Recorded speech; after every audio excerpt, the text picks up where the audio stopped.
धन्यवाद. तुम्ही इतक्या मोठ्या संख्येने ज्यांच्यासाठी आल्यात त्या पंडित सरांचं मी स्वागत करते आणि त्याचबरोबर आपल्या सगळ्यांचं मनापासून स्वागत करते.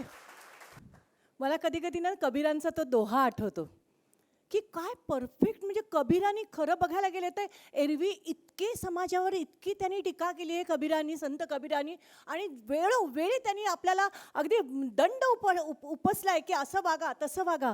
पण 2 बाबतीत कबीर अगदी लीन होतात. ते 2 विषय त्यांचे म्हणजे एक गुरु आणि दुसरा म्हणजे प्रेम. काय कबीरांनी गुरुची व्याख्या केली आहे हो. गुरु गोविंद दोनो खडे काके लागू पाय. गोविंद म्हणजे देव. गुरु आणि देव जर का बरोबर उभे असले तर मी कोणाच्या पाया पडू. गुरु गोविंद दोनो खडे काके लागू पाय, बलहारी गुरु आप की गोविंद दियो दिखाय. का तर हा गुरु असतो ना, हा सांगतो की हा देव आहे, हा अमका आहे. जशी आई कशी सांगते, ही तुझी मावशी आहे, हा तुझा मामा आहे, हा तुझा काका आहे, हा माणूस चांगला नाही, तो माणूस चांगला आहे. हे जसं आई सांगते ना, तसं गुरु तुम्हाला सांगतो. म्हणजे मला तसं वाटतं की आपण आणि देव ह्याच्यापर्यंत जो ब्रिज असतो ना, तो ब्रिज म्हणजे गुरु आहे. मला इतकं त्या भागवतात फार सुंदर गुरुची व्याख्या केली आहे की गु म्हणजे काय, गु म्हणजे अंधार आणि रू म्हणजे काय, रू म्हणजे प्रकाश. अंधारातून प्रकाशाकडे घेऊन जातो तो गुरु. आणि मला असं वाटतं डोंबिवलीतले 1 नाही 2 नाही, आज कैक हजार मुलांना अगदी लख प्रकाश देणारी व्यक्ती कोण असेल तर आज सर माझ्यासमोर उभे. एकदा पुन्हा त्यांच्यासाठी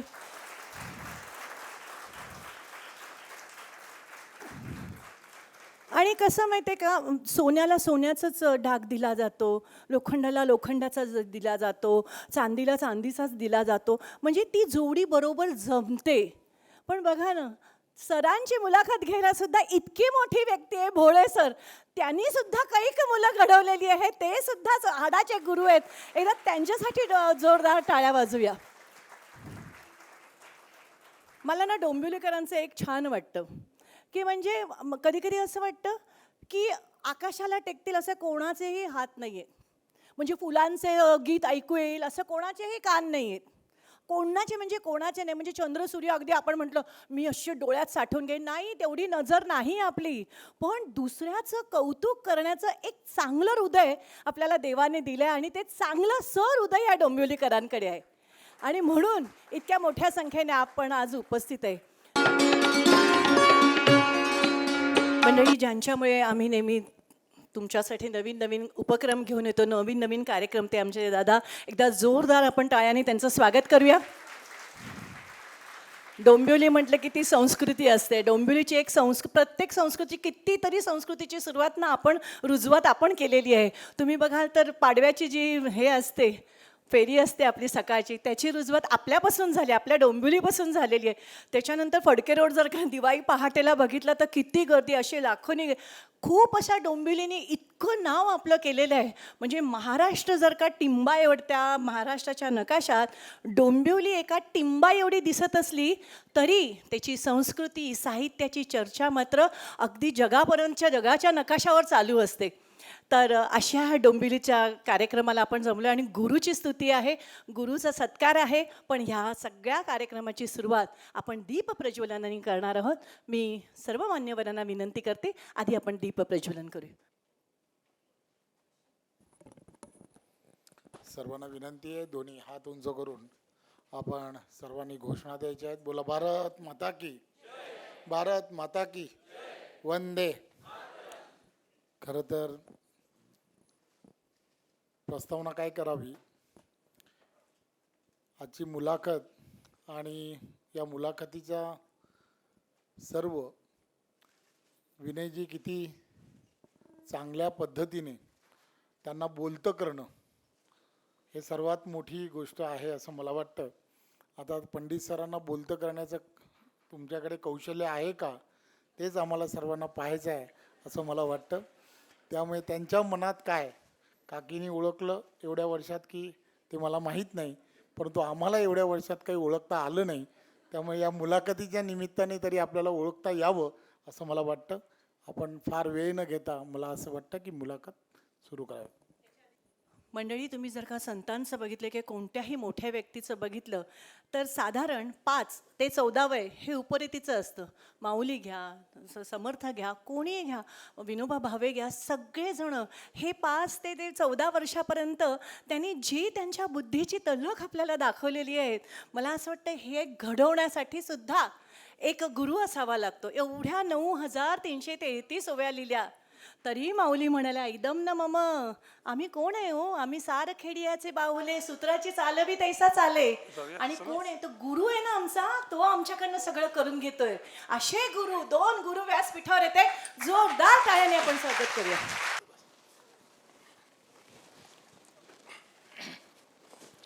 नमस्कार.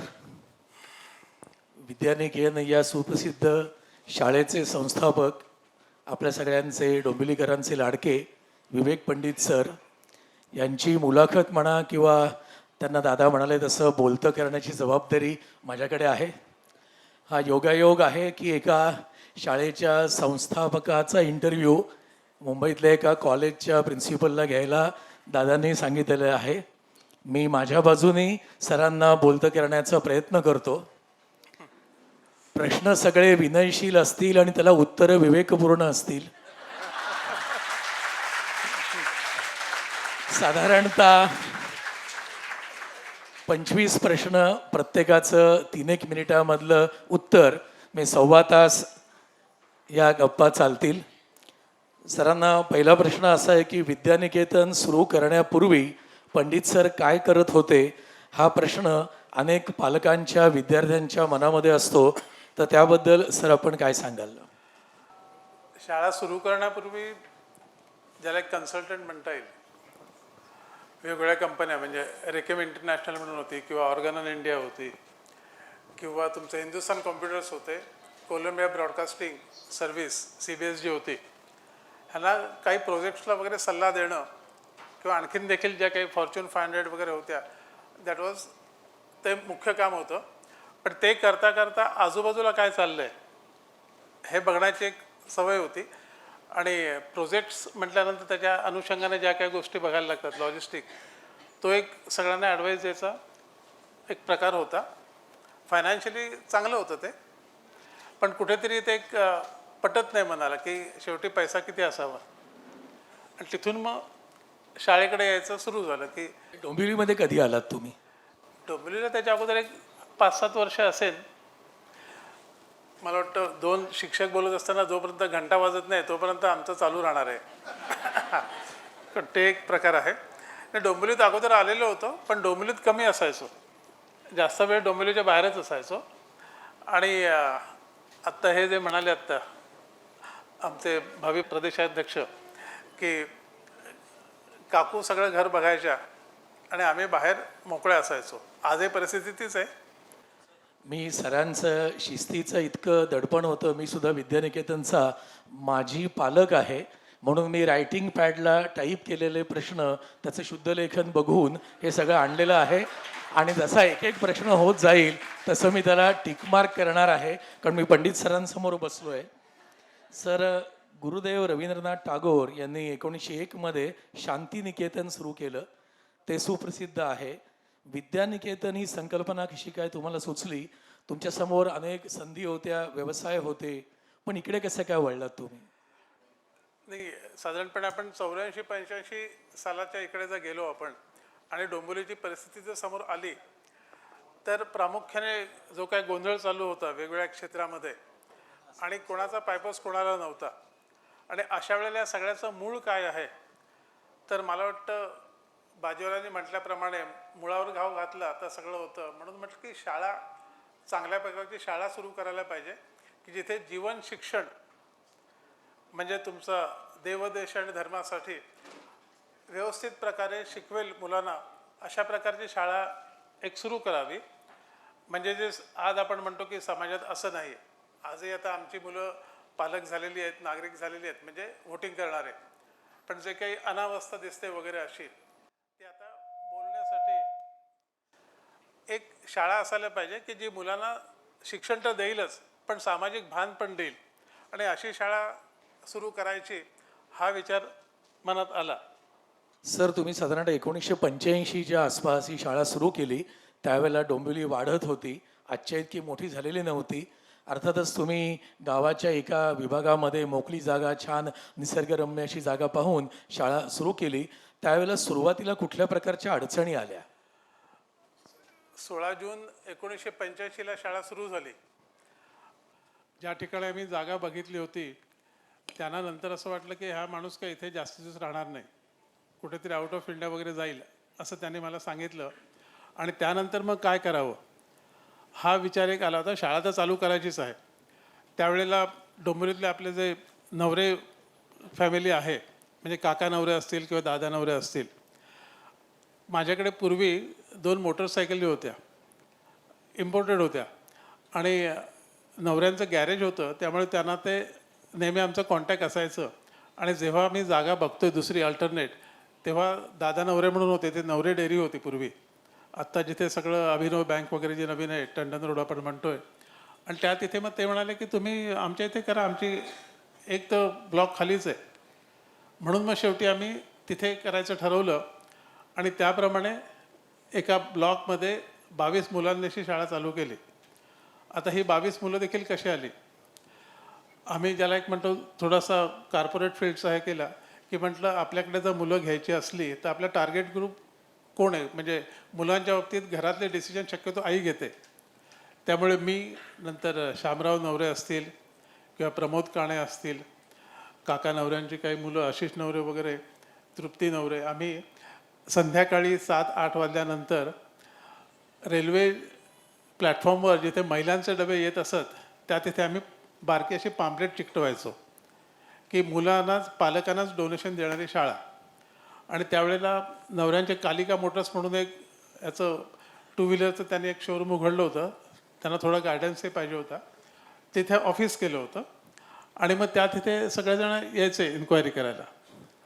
हळूहळू आम्ही पहिल्यांदा तर पालकांच्या घरी पण जायचो, कारण तुम्ही जर शाळेत शिकवत असाल की 2 वेळा हात धुवा आणि अमुक करा, पण घरी जर पाणी येत नसलं तर काय परिस्थिती असेल, ह्याच्यासाठी आम्ही पूर्वी पालकांची घरं पण बघायचो.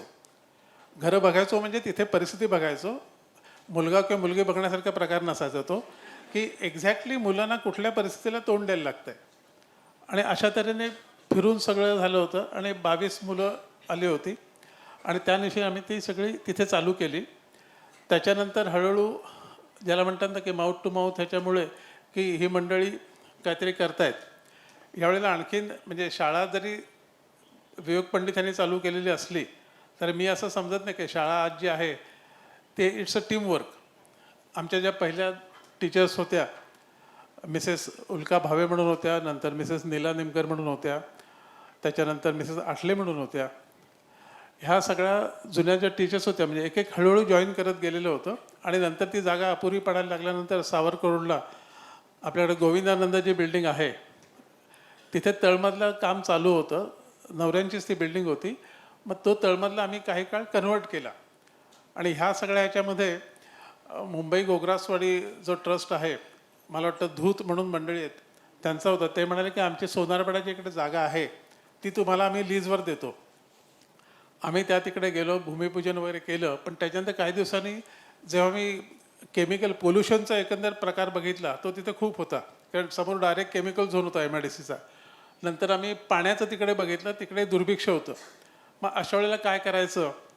तर अशा वेळेला मग आम्हाला सोनारपाड्यामधले ठाकूर मंडळी होती, ते म्हणाले की आमची मानपाड्याला जागा आहे, तिथे आम्ही तुम्हाला देतो. मग त्याप्रमाणे आम्ही ती म्हणजे प्रीमियर कंपनी जिथे आहे त्या तिकडे ती समोर जागा होती. मग तिथे ती वेगवेगळ्या लोकांकडून आम्ही ती 4 एकर जागा घेतली. त्या तिथे अक्षरशः म्हणजे ज्याला म्हणतात ना 1-2 पुरुष उंच असं गवत वगैरे वाढलेलं असायचं. साप वगैरे मंडळी आम्हाला नित्यनेमाने दिसायची, पण कोणी काय केलं नाही. मग त्या तिकडे शाळा शिफ्ट करायची ठरली. आता शाळा जर शिफ्ट करायची असली तर मग मुलांना जायचं कसं? म्हणून मग बस सर्व्हिस. म्हणजे काय करायचं आहे, कोणासाठी करायचं आहे आणि कसं करायचं आहे हे ठरत एकंदर गेल्यानंतर मग शाळा मानपाडायला. आणि दुसरी एक गोष्ट म्हणजे एखादी जर तुम्ही कमिटमेंट केलीत की ह्या दिवशी शाळा चालू होणार आहे तर त्या दिवशी करायलाच पाहिजे, तेवढा पालकांचा विश्वास होता. आता ह्या सगळ्या ह्याच्यामध्ये सर्वात जो मोठा प्रश्न असतो नाना फडणवीसांचा की पैसा कुठून आणायचा, तर अशा वेळेला मग आमचं जे गृह खातं असतं ते अर्थ खातं होतं. बऱ्याच वेळेला बँकेत असल्यामुळे थोडंफार विनवणी वगैरे करायला लागायची. लग्नात हुंडा वगैरे घेतलेला नव्हता पण तो अशा तऱ्हेने मिळत गेला. पंडित सर आणि विद्यानिकेतन म्हटलं की शिस्त हे एक समीकरण आहे, तर ते कसं काय रुजवलं? नाही, मुलं आपण म्हणतो ना की मुलं अनुकरण करतात, पण त्याच्यापेक्षा मुलं बघतात की जे आपल्याला सांगतायत ना ते स्वतः तसं काय पाळतायत की नाही. आता मुलांना जेव्हा आम्ही सांगायचो की एखादी गोष्ट करायची नाही, मग तुम्हाला आता आपली मुलं सगळी केसांवरून ओळखता येतील, किंवा किंवा मुलांना आम्ही सांगतो की तुमचे हाताची नखं वगैरे कापायला असली पाहिजे, पण ते सांगताना मी पहिल्यांदा माझ्या हाताची नखं कापलीत की नाही बघतो. कारण असं व्हायला नको की तुम्हाला एक गोष्ट सांगतायत आणि स्वतः काहीतरी वेगळं करतायत. आणि शिस्त हा प्रकार लहानपणापासून जर शिकवला ना तर मुलं नक्की ते अंमलात आणतात. मुलं चांगलीच असतात, फक्त आपण मोठी माणसांना जरा कमी पडतो बऱ्याच वेळेला. आणि कधीकधी शिस्त लावण्यासाठी छडी काढायला लागते. म्हणजे ज्याला म्हणतात ना की सांगून जर सुधारलं नाही, धपाटा परमेश्वराने मागचा भाग जो आहे पाठीचा हा फटकावण्यासाठी केलेला आहे, अशी जशी पुलंची समजूत होती तीच माझी आहे. पण अगदी जे नाठाळ जास्त असतात त्यांना छडी एखादी लागते, मग ते प्रसाद मिळाल्यासारखं बरं होतं. पण मुलं शिस्त पाळायला लागतात. म्हणजे बऱ्याच वेळेला काही जण मला म्हणतात की जशी मुंग्यांची राख सरकते तशी स्टॉपवर तुमची मुलं एका रांगेत, मग ज्युनियरचं असू देत किंवा 10वीचे असू देत, पण शिस्तीत असतात.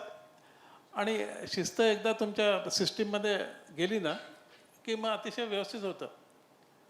म्हणजे कधी कधी असं होतं की आत्ता देखील येताना बघितल्यावर मला काही मुलं लाईनीत आली परत. म्हणजे ती पासआउट होऊन खूप दिवस झाले, खूप वर्ष झालेली आहेत. आता असे मला काही माझे विद्यार्थी दिसले पूर्वीचे की ते माझे कॉलेजचे विद्यार्थी आणि त्यांची मुलं विद्यानिकेतनचे विद्यार्थी. तर हा पण एक वेगळा योगायोग आहे. 2014मध्ये माननीय पंतप्रधानांनी पंतप्रधानपद स्वीकारल्यानंतर देशामध्ये आमूलाग्र बदल केले. त्यापैकी एक होतं राष्ट्रीय शैक्षणिक धोरण 2020. या धोरणामध्ये सिनियर कॉलेजला IKS नावाचा सब्जेक्ट गेल्या वर्षीपासून आलेला आहे. IKS म्हणजे इंडियन नॉलेज सिस्टीम. म्हणजे भारतीय परंपरा, भारतीय संस्कृती ही मुलांना माहीत व्हायला हवी, याच्याकरता एक 100 मार्काचा विषय सगळ्या सिनियर कॉलेजमध्ये आहे. पण आश्चर्याची गोष्ट अशी आहे की तो विषय अनेक वर्षांपासून तशा प्रकारचा विद्यानिकेतनमध्ये आहे. म्हणजे संस्कृती आणि संस्कृती संवर्धन याविषयी अनेक गोष्टी विद्यानिकेतनमध्ये पाळल्या जातात. तर त्याबद्दल आपण काय सांगाल? जसं मी म्हटलं की शिस्त जशी हवी तशी आपण कोण आहोत किंवा आपली संस्कृती काय आहे, भारतीय संस्कृती म्हणजे काय आहे, ह्याचं मुलांना लहानपणापासून काहीतरी नक्की ठसवलं पाहिजे मनावर. आणि त्या दृष्टीने म्हणून सगळ्या एक एक सुरुवात होते. कारण आपल्याकडे आता साधी गोष्ट आहे की एखाद्या मुलाचा वाढदिवस असला तर आपण औक्षण करतो की जे आपल्या संस्कृतीमध्ये आहे. किंवा आपल्याकडे झाडांची पूजा केली जाते. म्हणजे मला वाटतं रक्षाबंधनाला झाडांना आम्ही काय त्याला म्हणतात राख्या बांधतो आपण सगळं. ह्या सगळे जे आहेत की आपले सणवार जे आहेत की नाही, किंवा वारी देखील आता 6 तारखेला शाळा चालू आहे रविवार असून, कारण आषाढी एकादशी आहे. आपले जे सण आहेत किंवा त्यातले संस्कार जे आहेत हे मुलांपर्यंत गेले पाहिजेत. हल्ली काय झालं आहे की आम्ही त्याला डिस्क फॅमिली म्हणतो, डबल इन्कम सिंगल चाइल्ड. त्यामुळे ज्याला म्हणतात ना की ओकेजनली मुलांना देवाचं वगैरे आठवण होते. साधारणपणे परीक्षेच्या वेळेला आईवडिलांना पण होते की मुलांनी नमस्कार करून जावं वगैरे. पण सर्वात श्रेष्ठ अशी काहीतरी कल्पना आहे, देव आहे, त्यांनी काहीतरी संस्कृती निर्माण केलेली आहे, काही विशिष्ट उपचार केलेले आहेत. हे मुलांपर्यंत जर पोचवायचं असलं तर त्याच्यासाठी शाळेने पुढाकार घ्यायला पाहिजे. आणि ते शाळेचं मला वाटतं जरी कशात लिहिलेलं नसलं तरी जीवन शिक्षण देताना ह्या गोष्टी आपल्या महत्त्वाच्या आहेत. उगाच मोठं झाल्यानंतर मग नुसते आपण म्हणतो की मी ह्या धर्माचा आहे किंवा मी ह्याची पूजा करतो. लहानपणापासून जर लागली सवय, आपल्याकडे वदनी कवळ घेता म्हटलं जातंच. जेवताना मुलं जे आहेत की नाही, अर्थात ती थोडी मॉडिफाय केलेली आहे, वदनी कवळ घेता नाम घ्या मातृभूचे, हा एक प्रकार केलेला असतो. किंवा संध्याकाळी देवासमोर नमस्कार करा. किंवा मोठ्या माणसांचा, मग तो कुठल्याही कॅटेगरीतलं जरी असलं तरी त्याला आदर केलाच पाहिजे. ह्या ज्या छोट्या छोट्या गोष्टी आहेत सगळ्या, ह्या आपल्या संस्कृतीचा, भारतीय संस्कृतीचा, आणि भारतीय संस्कृती म्हणजेच मला वाटतं मेजॉरिटी हिंदू संस्कृती, त्याचा भागच येतो. आणि तो लहानपणापासून मुलांपर्यंत पोचवला जातोच आहे. कारण मुख्य म्हणजे आम्ही स्वतः तसं करतो. त्यामुळे मुलं म्हणतात की जर मोठे तेच करतायत, नुसतं सांगत नाहीत की असं करा. सो त्यामुळे, आणि याच्यात नवीन काय आम्हाला वाटलंच नव्हतं. विद्यानिकेतनची अनेक वैशिष्ट्ये आहेत. त्याच्यापैकी एक वैशिष्ट्य म्हणजे शाळेमध्ये 4थीपर्यंतच्या मुलांना खाण्याची किंवा नाश्त्याची सोय केलेली असते आणि जे काही त्यांना खायला दिलं जातं उत्तम असतं, यात काही प्रश्न नाही. पालक म्हणून माझं ते मत आहे. तर पण मुलं त्याच्याबद्दल काही तक्रार करत नाहीत. अन्न हे पूर्ण ब्रह्म असं म्हणून ते खातात. आणि पंडित सरांनी एक राऊंड मारले की सगळे भराभर खातात.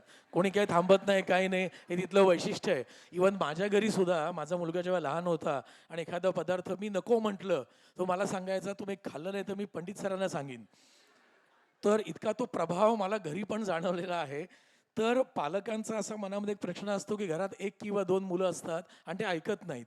आणि तुम्ही एकदम राऊंड मारलं की 200-500 मुलं एकदम ऐकतात आणि खातात. तर हा प्रभाव कसा काय तयार झाला आणि शाळेमध्ये खाणं मुलांना देणं 4थीपर्यंत ही संकल्पना कशी काय आली?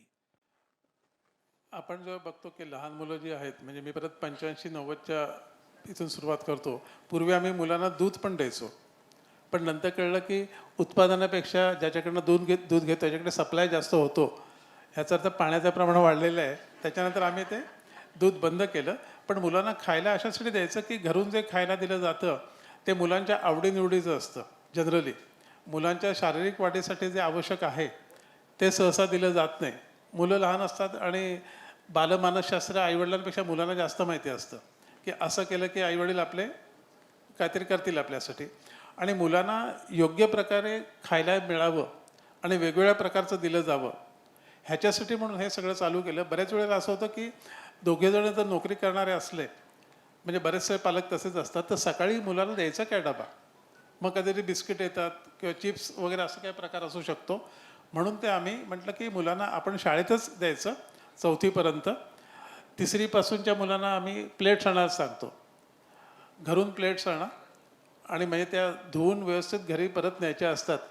आई म्हणजे सर्व्हिस प्रोव्हायडर समजायचं नाही की मी इथे सगळं खाईन आणि घरी जाऊन ते आई वगैरे साफसूफ करतील, असं नाही.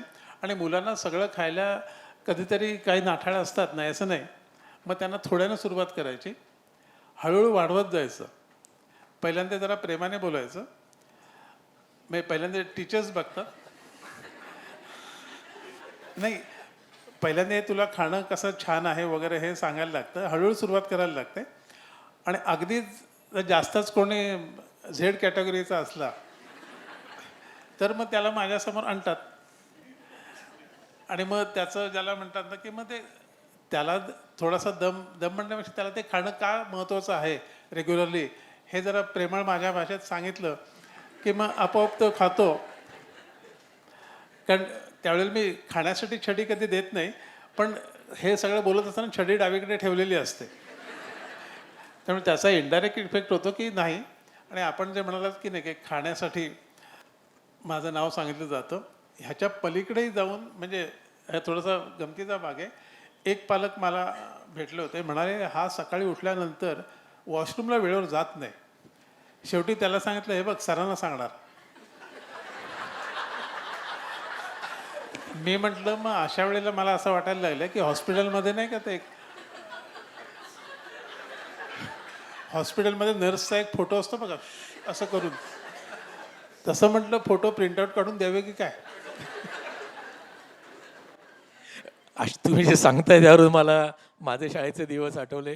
वाजपेयी सर आणि तुम्ही ही 2 माणसं डोंबिवलीमधली अशी की त्यांनी छडी वापरली नाही तरी त्यांनी बोलवलंय म्हटल्यावरच विद्यार्थी अर्धे टेन्शनमध्ये येत असत किंवा आता येतात.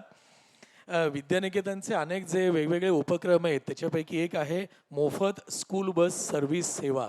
कारण बहुतांश शाळांमध्ये बस करता ते चार्जेस घेतात ते खूप हेवी असतात आणि आपली शाळा अशी की ज्यामध्ये बसचे वेगळे चार्जेस घेतले जात नाहीत. मुळात विद्यानिकेतनची फी खूप कमी आहे. बाकी शाळांची जर आपण तुलना केली तर त्याच्या अगदी 20 किंवा 30% फी तुम्ही घेता आणि इतक्या कमी फीमध्ये इतकी उत्तम सुविधा देणं हे कसं काय शक्य होतं? डॉक्टर तुम्ही नको त्या माणसांच्या समोर विषय काढला फीचा, कारण आमचे चार्टर्ड अकाउंटंट समोर बसलेले आहेत आणि ते नेहमी बॅलन्स शीट दाखवत असतात की काय चाललंय. जोक अपार्ट, काय आहे की जेव्हा शाळा मानपाडात न्यायची ठरली तेव्हा मुलं येणार कशी हा प्रश्न झाल्यानंतर प्रश्न तुम्हाला माहिती आहे, समस्या माहिती आहे, त्याचा उपाय असा की मग बस घ्यायची आणि बस सर्व्हिस फ्री अशासाठी की मुलांना शाळेत घेऊन जाणं ही तुमची जबाबदारी आहे. तुम्ही शाळा हलवलेली आहे तर तुमची जबाबदारी आहे, त्यामुळे तुम्ही बस सर्व्हिस आपण म्हटलं चालू करूया. आणि त्याप्रमाणे पहिली बस सर्व्हिस बस जी घेतली ती जुन्याच बसेस आपण घेऊ शकतो, नवीन घ्यायची काय आपल्याला जमत नाही ते आणि उपयोगी नाही, कारण आपण नुसत्या फ्री बस सर्व्हिस देत नाही तरी आपल्या ज्या स्कूल बसेस आहेत त्या आपण भाड्याने सुद्धा देत नाही.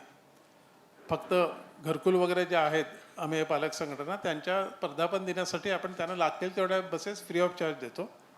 पण ह्या बस सर्व्हिस आता त्यानंतर जी सवय झाली ती कायमची तशीच झालेली आहे. आणि आज आता जवळजवळ मला वाटतं आमचं दररोजचं 800 किलोमीटरचं रनिंग आहे सगळ्या बसेसचं शाळा रेग्युलरली चालू झाल्यावर, आणि जवळजवळ 102-3 ते स्टॉप आहेत. आणि हे परवडण्यापेक्षा मला वाटतं जर तुम्ही एखादी सर्व्हिस देत असाल संस्था तर ते संस्थेची जबाबदारी आहे ना. उद्या तुम्ही डिझेलचे भाव वाढले किंवा आणखीन काही झालं म्हणून तुम्ही लगेच भाव वाढवत जाऊ नका. ह्याच्यात मागे खूप वर्षापूर्वी डिझेल टँकर वगैरे ह्या लोकांचा संप झाला होता आणि कुठे डिझेल पेट्रोल मिळत नसे, पण आम्ही शाळा कधी बंद ठेवली नाही. आम्ही काय करायचो, शाळा संध्याकाळची झाली, शनिवारीवर सुट्टी असायची, शुक्रवारी आम्ही बसेस घेऊन ह्या आपले जे कर्णिक जे होते त्यांचा एक चौकच्या तिकडे एक पेट्रोल पंप होता, रायगड ऑटोमोबाईल, आम्ही तिकडे सगळ्या बसेस घेऊन जायचो, पूर्ण भरायचो, कारण त्या तिकडे गिराईक नव्हतं कोणी. ह्या इकडे सगळे पंप रिकामे होते पण हायवेचे पंप रिकामे नव्हते, ते सगळे आणून आम्ही बसेस रेग्युलरली चालवायचो. त्यामुळे बस सर्व्हिस कधी खंडित नाही. आणि बस सर्व्हिसचं आणखीन असं आहे की टायमिंग जे आहे, म्हणजे हल्लीची डोंबिवली मी सांगत नाही, 10-12 वर्षापूर्वी आम्ही बसेसचा जो रूट करायचो टायमिंग, तर आम्ही त्यावेळेला किती वेळ लागतो, गर्दी किती असते, ट्रॅफिक काय असतो, त्यावेळेला रस्त्यावर खड्डे कमी असायचे आजच्यापेक्षा, पण त्यामुळे टायमिंग पण असे करायचो आम्ही की पालकांना मुलांना कमीत कमी वेळ लागेल आणि थोडीफार डोंबिवलीची ओळख पण होईल. सर, आता रस्ते चांगले झालेले आहेत सिमेंटचे, त्यामुळे आता बसेस वेळेवर येत असतील. तर आता ते चांगले झाले पण वाहनं एवढी वाढली आहेत आणि काय म्हणतात ना की लोकशाहीचा पुरेपूर उपयोग घेऊन वाहन चालवणारे जे असतात रॉंग लेनमधने सगळं करणारे आणि ट्रॅफिकला वगैरे न जुमानता चालवणारे, त्यामुळे बसेसना वेळ लागतो हल्ली. येस सर, CR नावाची संकल्पना सिनियर कॉलेजला असते. CR म्हणजे क्लास रिप्रेझेंटेटिव्ह, पण ती तुमच्याकडे विद्यानिकेतनमध्ये शाळेत सुद्धा असते. त्याच्या पाठची भूमिका नक्की काय आहे? नाही काय आहे की हे सध्या आम्ही मला वाटतं 8वी 9वी 10वीसाठी आहे. मुलांना स्वतःच्या जबाबदारीची जाणीव व्हायला पाहिजे आणि जबाबदारी घेऊन काही लिडरशिप क्वालिटी असतात किंवा सगळ्यांना सांभाळून घेऊन कसं काय काम करायचं ह्याच्यासाठी मुलांना एक सवय पाहिजे. आणि याच्यासाठी रेग्युलर आम्ही मतदान घेतो. आणि हे खूप अशासाठी लक्षात आलं की कधी कधी मुलं बोलत नाहीत, मी शिक्षकांपर्यंत त्यांच्या समस्या जात नाहीत, पण मुलांना आपापसात माहिती असतात. त्याच्यासाठी म्हणून की मुलांच्या आतमध्ये काय आहे, शाळेमध्ये एक इनर व्हॉइस म्हणून एक बॉक्स ठेवलेली आहे खूप वर्षापासून. म्हणजे मुलांना जर कोणाबद्दल तक्रार असल्या अगदी माझ्यासकट किंवा काही वेळेला आईवडिलांच्याबद्दल पण लिहितात. तुमच्याबद्दल तक्रार करतात मुलं? कोणा तुमच्याबद्दल तक्रार करू शकतात? हो, मला छडी मारली त्याला मारली नाही. नाही, तक्रारी असतात, आईवडिलांबद्दल पण असतात. एका सिनियर KGच्या मुलीने लिहिलं होतं की मला आई लवकर उठवते नाही तर मारते. आणि नेमकं त्याच दिवशी पेरेंट्स व्हिजिट डेला ते बिचारी आई आली. त्यामुळे हे सगळं CR वगैरे जे आहे की नाही ते मुलांकडनं थोडंसं फीडबॅक द्यायला पाहिजे, म्हणजे शिक्षकांना देखील. आणि काय होतं माहिती आहे का की एखादा मुलगा वर्गात नीट वागत नाही आहे, त्या ह्याच्यामागे काहीतरी भूमिका असते, त्या मुलाची बॅकग्राऊंड काहीतरी झालेलं असतं ना, ते कोणीतरी तुम्हाला फीडबॅक द्यायला पाहिजे. नाही तर उगाच आपलं हा नीट वागत नाही की ती असं करते म्हटल्यानंतर शिक्षा किंवा उभं करा. तत्पूर्वी का असं होतं हे बघायला पाहिजे. आणि CRचा रोल हा तसा त्या दृष्टीने ज्याला म्हणतात ना की उपयोगी पडतो. लिडरशिप त्यातनं डेव्हलप होऊ शकते. लिडरशिप डेव्हलप होऊ शकतात. हल्लीची काय काय मुलं अशी असतात की ज्याला म्हणतात ना की ह्याला करूया, म्हणजे पाण्यात तो ओंडका असतो की नाही, तुम्हाला माहिती असेल ती गोष्ट. एका तळ्यामध्ये किंवा डबक्यामध्ये खूप बेडूक होते आणि त्यांना कोणतरी राजा पाहिजे होता. देवाला प्रार्थना केली की टाका कोणतरी मोठा, म्हणून त्याने ओंडका टाकला. पहिल्यांदा काही दिवस घाबरले आणि मग मजा करायला लागले. आणि मग परमेश्वराने मगर सोडली एक. जेव्हा हळूहळू बेडकांची संख्या कमी व्हायला लागली तेव्हा शांतता पसरली. हल्लीची मुलं काय करतात, ओंडका जो असतो की नाही, ओंडका टाईप एखादा माणूस निवडून देतात की हा मुलगा काही करणार नाही आपल्याला आणि आपण एन्जॉय करू, म्हणजे थोडीशी परिस्थिती बदललेली आहे, असे प्रकार करतात. पण ती आम्ही आयडेंटिफाय करतो की हा जो निवडून येतोय की नाही, तर मग डेप्युटी पण एक असतो. मग अशा वेळेला डेप्युटी आम्ही एखाद्या सांगतो की ह्याच्यावर मदत करायला. सर, विद्यानिकेतनमध्ये विद्यानिकेतन बॅलट बॉक्स नावाचा एक प्रकार आहे. नक्की त्याचा काय अर्थ होतो? नाही, आता इलेक्शन जे आहेत की नाही, प्रत्येकाला आम्ही ते म्हणजे जे उमेदवार उभे असतात त्यांना वर्गात सांगायला लागतं की मी का उभा आहे, मला का निवडून द्या. आणि प्रत्येकाला एक एक आम्ही नंबर देतो आणि प्रत्येक जणाला चिठी देतो एक आम्ही कोरी, नाव त्याने लिहायचं, कुठल्या नंबरला ते नोटा असला तरी नोटा वापरा. मुलांना एक सवय लागते गुप्त मतदान करायची. अर्थात काही जण आल्यानंतर मी दिले तुला म्हणून कन्फर्म करतात. सगळं आहे. बाहेर जे मोठं बघतात ते मुलं शाळेत पण बॅलेटच्या वेळे करतात, तू कोणाला दिलेस, तरी आम्ही सांगतो सांगायचं नाही, नाही तर तुझं मत गेलं. विद्यानिकेतनच्या बसेसवरचे बॅनर्स हा एक मोठा सामाजिक विषय आहे. आता त्याचे फोटो व्हॉट्सॲपवरनं येत असतात, त्याच्याबद्दल लोक चर्चा करतात. एक 2 दिवसापूर्वीच माय मरो आणि मौसी जिओ हे टी व्हीवर पण आलं होतं. तर त्याच्यामध्ये नक्की काय भूमिका आहे? नाही, शाळा म्हणजे फक्त मुलांना शिकवण्यासाठी असलेलं एखादं अभियान असा भाग नाही आहे की ज्या समाजाचा तुम्ही भाग आहात. मुलांमध्ये जर काही दोष तुम्हाला वाटले किंवा काही कमी असला तर सुधारण्यासाठी तुम्ही प्रयत्न करता, तसं सामाजिकदृष्ट्या जर काही असलं तर शाळेची जबाबदारी असं आम्ही मानतो की शाळेने त्याच्यावर बोट ठेवायला पाहिजे. तेवढी निर्भीडपणे तुम्हाला सांगता आलं पाहिजे. मी आत्ता माय मुरो आणि मावसी जगो हे असलं, त्याच्यापूर्वी एकदा आम्ही खड्डे अच्छे होते म्हणून पण लिहिलं होतं. नाही, त्याच्यामागे आम्ही जस्टिफिकेशन असं दिलं होतं की खड्डे जर असले तर त्या कॉन्ट्रॅक्टरला काम मिळतं, त्या मजुरांना काम मिळतं, सप्लायरला काम मिळतं. त्याच्याशिवाय त्याच्यामुळे समजा दुखणी काही सुरुवात झाली तर मेडिकल प्रोफेशन सगळ्यांचंच ज्याला म्हणतात ना, त्यामुळे खड्डे अच्छे होते हे पण आम्ही दिलं होतं.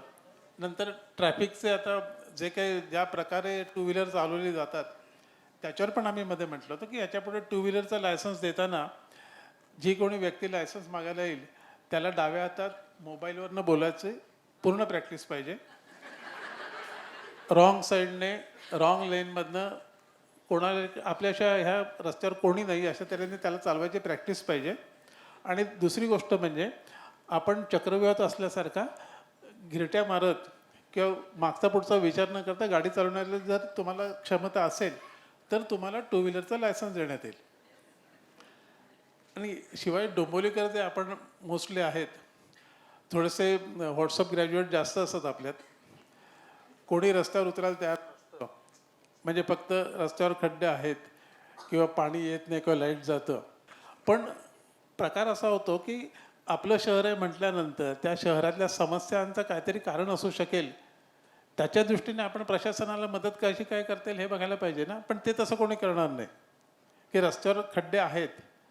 शक्य झालं तर बरं की आम्ही पूर्वी म्हणजे मेन रोडपासून शाळेकडे येणाऱ्या रस्त्यावर खड्डे असायचे, आम्ही सगळे भरून काढायचो. ते आमचा पावसाळ्यात प्रोग्राम असायचा की छानपैकी खड्डे भरून घ्यायचे. स्वातंत्र्यवीर सावरकरांनी सैनिकी शाळा अशी संकल्पना मांडली होती.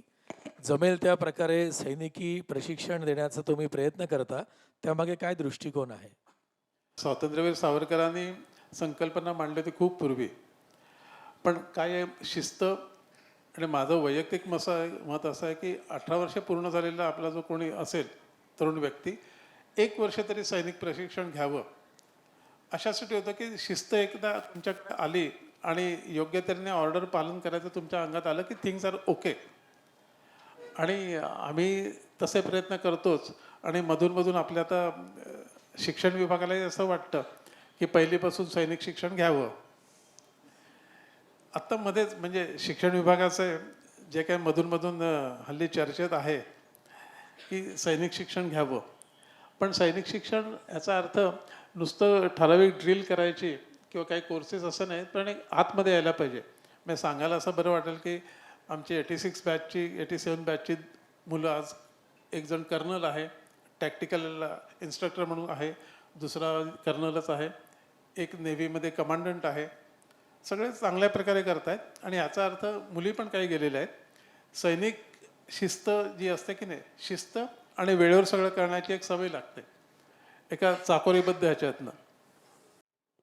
सर, विद्यानिकेतनची मुलं त्यांच्या केसांवरून ओळखायला येतात. झिरो कट सैनिकी शाळेची झलक त्याला म्हणायचं का? नाही, केस अशासाठी की अनेक प्रकारच्या केशरचना दिसायच्या. म्हणजे आता जी पासआउट झालेली मुलं येतात, कधी कधी बरेच जर म्हणजे मी म्हणतो की बघ काही अंडी वगैरे घातलेली नाहीत ना केसात. नाही, वेगवेगळ्या प्रकारचे हेअरस्टाईल असतात. काय आहे की तुम्ही शाळेत येताना साधेपणाने या. तुम्ही खूप छान ज्याला म्हणतात ना की पूर्वीच्या विषयाने कोंबडे वगैरे काढू नका किंवा केस कसेही वाढलेले असू नका. एक ठराविक पद्धतीचे येऊ देत की एका ठराविक ह्याने आल्यानंतर सगळं एकात्मतेची भावना निर्माण होते. आणि फक्त मुलांनाच बारीक केस असं नाहीत, मुलींनाही कपाळावर काळं कुंकू कंपल्सरी आहे.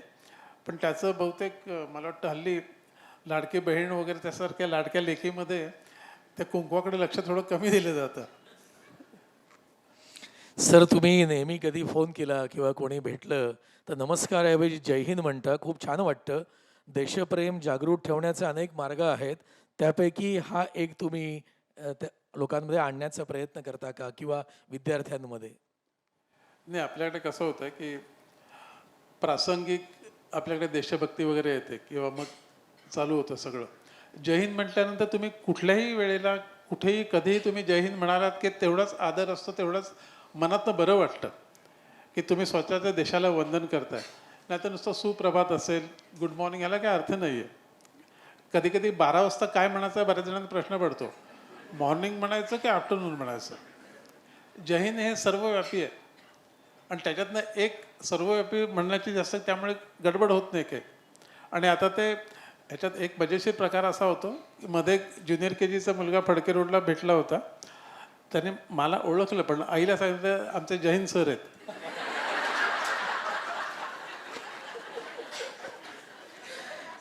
सर, शाळेमध्ये 4थी पर्यंतच्या मुलांना खायला प्लेट आणायला सांगायची पद्धत मुलांना जबाबदारी शिकवणारी आहे, यात काही शंकाच नाही. सकाळच्या शाळेसाठी मुलं आदल्या दिवशी दप्तर भरून ठेवताना त्यामध्ये प्लेट ठेवतात. त्याबद्दलच्या काही गमती जमती आहेत का? नाही, काय होतं माहिती आहे का की मुलांना सगळं याला म्हणतात ना की दुसऱ्या कोणाला तरी द्यायची सवय झालेली असते आणि कुठेतरी थोड्याफार प्रमाणात आईवडील जबाबदार असतात. मी सगळं करते तुझी. माऊली जे घरात असते ना, ती क्षणाची माता आणि अनंत काळची सर्व्हिस ज्याला म्हणतात ना सर्व्हर असते. आमचं म्हणणं मुलांना एवढंच असतं की तुम्ही ह्या ज्या गोष्टी आहेत, स्वतःचं दप्तर वेळच्या वेळी व्यवस्थित लावा, प्लेट ठेवा, स्वच्छता हे करा, सगळं व्यवस्थित ठेवायचं. कधी कधी येताना आम्ही बघतो की जे स्वतःहून मुलांना घेऊन येतात ना, 3री 4थीची मुलं असतात, आई किंवा वडील असतील, ते बिचारे खांद्याला दप्तर असतं आणि मुलगा ज्याला म्हणतात ना की स्टेचात चाललेला असतो. तेही सांगतो की त्याच्या द्या ना, तुम्ही मुलांना सवय लावा. मुलांना जोपर्यंत तुम्ही सवय लावत नाही तर थोडंसं जोरदार बोलायला लागतं कधी कधी की हे आणायला पाहिजे. काय काय जण पूर्वी प्लेट तशीच न धुता वगैरे टाकायचा प्रयत्न करत असतात, पण आपली माणसं सगळीकडे असतात प्लेट सकट, किंवा कधी कधी प्लेटमध्ये झाकून काहीतरी ठेवतात. जे वाढलेलं असतं जरा कठीण असलं खायला त्यांच्या दृष्टीने, तर ते प्लेटमध्येच ते घेऊन हळूचकन घेऊन जातात की पुढे त्याची काहीतरी विल्हेवाट लावता येईल. पण असं काही शक्य नसतं, कारण ते म्हणतात ना हमारे लोक चारों तरफ फैले हुए आहे. म्हणजे CCTV तर आहेतच, पण माणसं पण असतात सगळीकडे. जास्त विशेष काही एवढी गडबड करत नाहीत. तिसरी चौथी एखाद्या वेळी काय काय जण कंटाळ म्हणून आणतच नाहीत. म्हणजे पूर्वी आपण जो फूड मेन्यू असायचा की नाही, तो जो दिला आपण ॲपवर की हे पदार्थ आहेत, मग काही जण त्यातले नको असलेले पदार्थ असले, तिसरी चौथीला आपण काय सांगतो, प्लेट आणली नाही तर तुम्हाला खायला देणार नाही. पण अशी हुशार मुलं निघायची की हा असं आहे ना, नको आज नाही, आज मी प्लेट विसरलो. अर्थात अशा वेळेला आम्ही प्लेट देतो की प्लेट विसरलो म्हणून मिळणार नाही असा भाग नाही, तुला घ्यायलाच लागेल. आणि काय काय असे हिस्ट्री शीटर म्हणतात ना, की जे टाळाटाळ करतात खायची वगैरे, ती माहिती असतेच मुळे. त्यामुळे त्यांच्यावर जरा विशेष लक्ष ठेवलं जातं की ह्यांच्यावर जास्त लक्ष ठेवा, खातायत की नाही, किंवा प्लेट नाही म्हणून प्लेट असते आतमध्ये. नाही, प्रश्न विचारण्याचं कारण असं होतं की एकदा माझ्या मुलांनी खाऊन गेला होता घरनं आणि तिथे दिलं, तर मग ते थोडं कंपॉस्ट पेटीत भरून आणलं होतं. तर म्हणून माझ्या मनामध्ये हा प्रश्न आला. आता जो पुढचा प्रश्न मला विचारायचा आहे, आता कंपास पण तपासत जाऊ.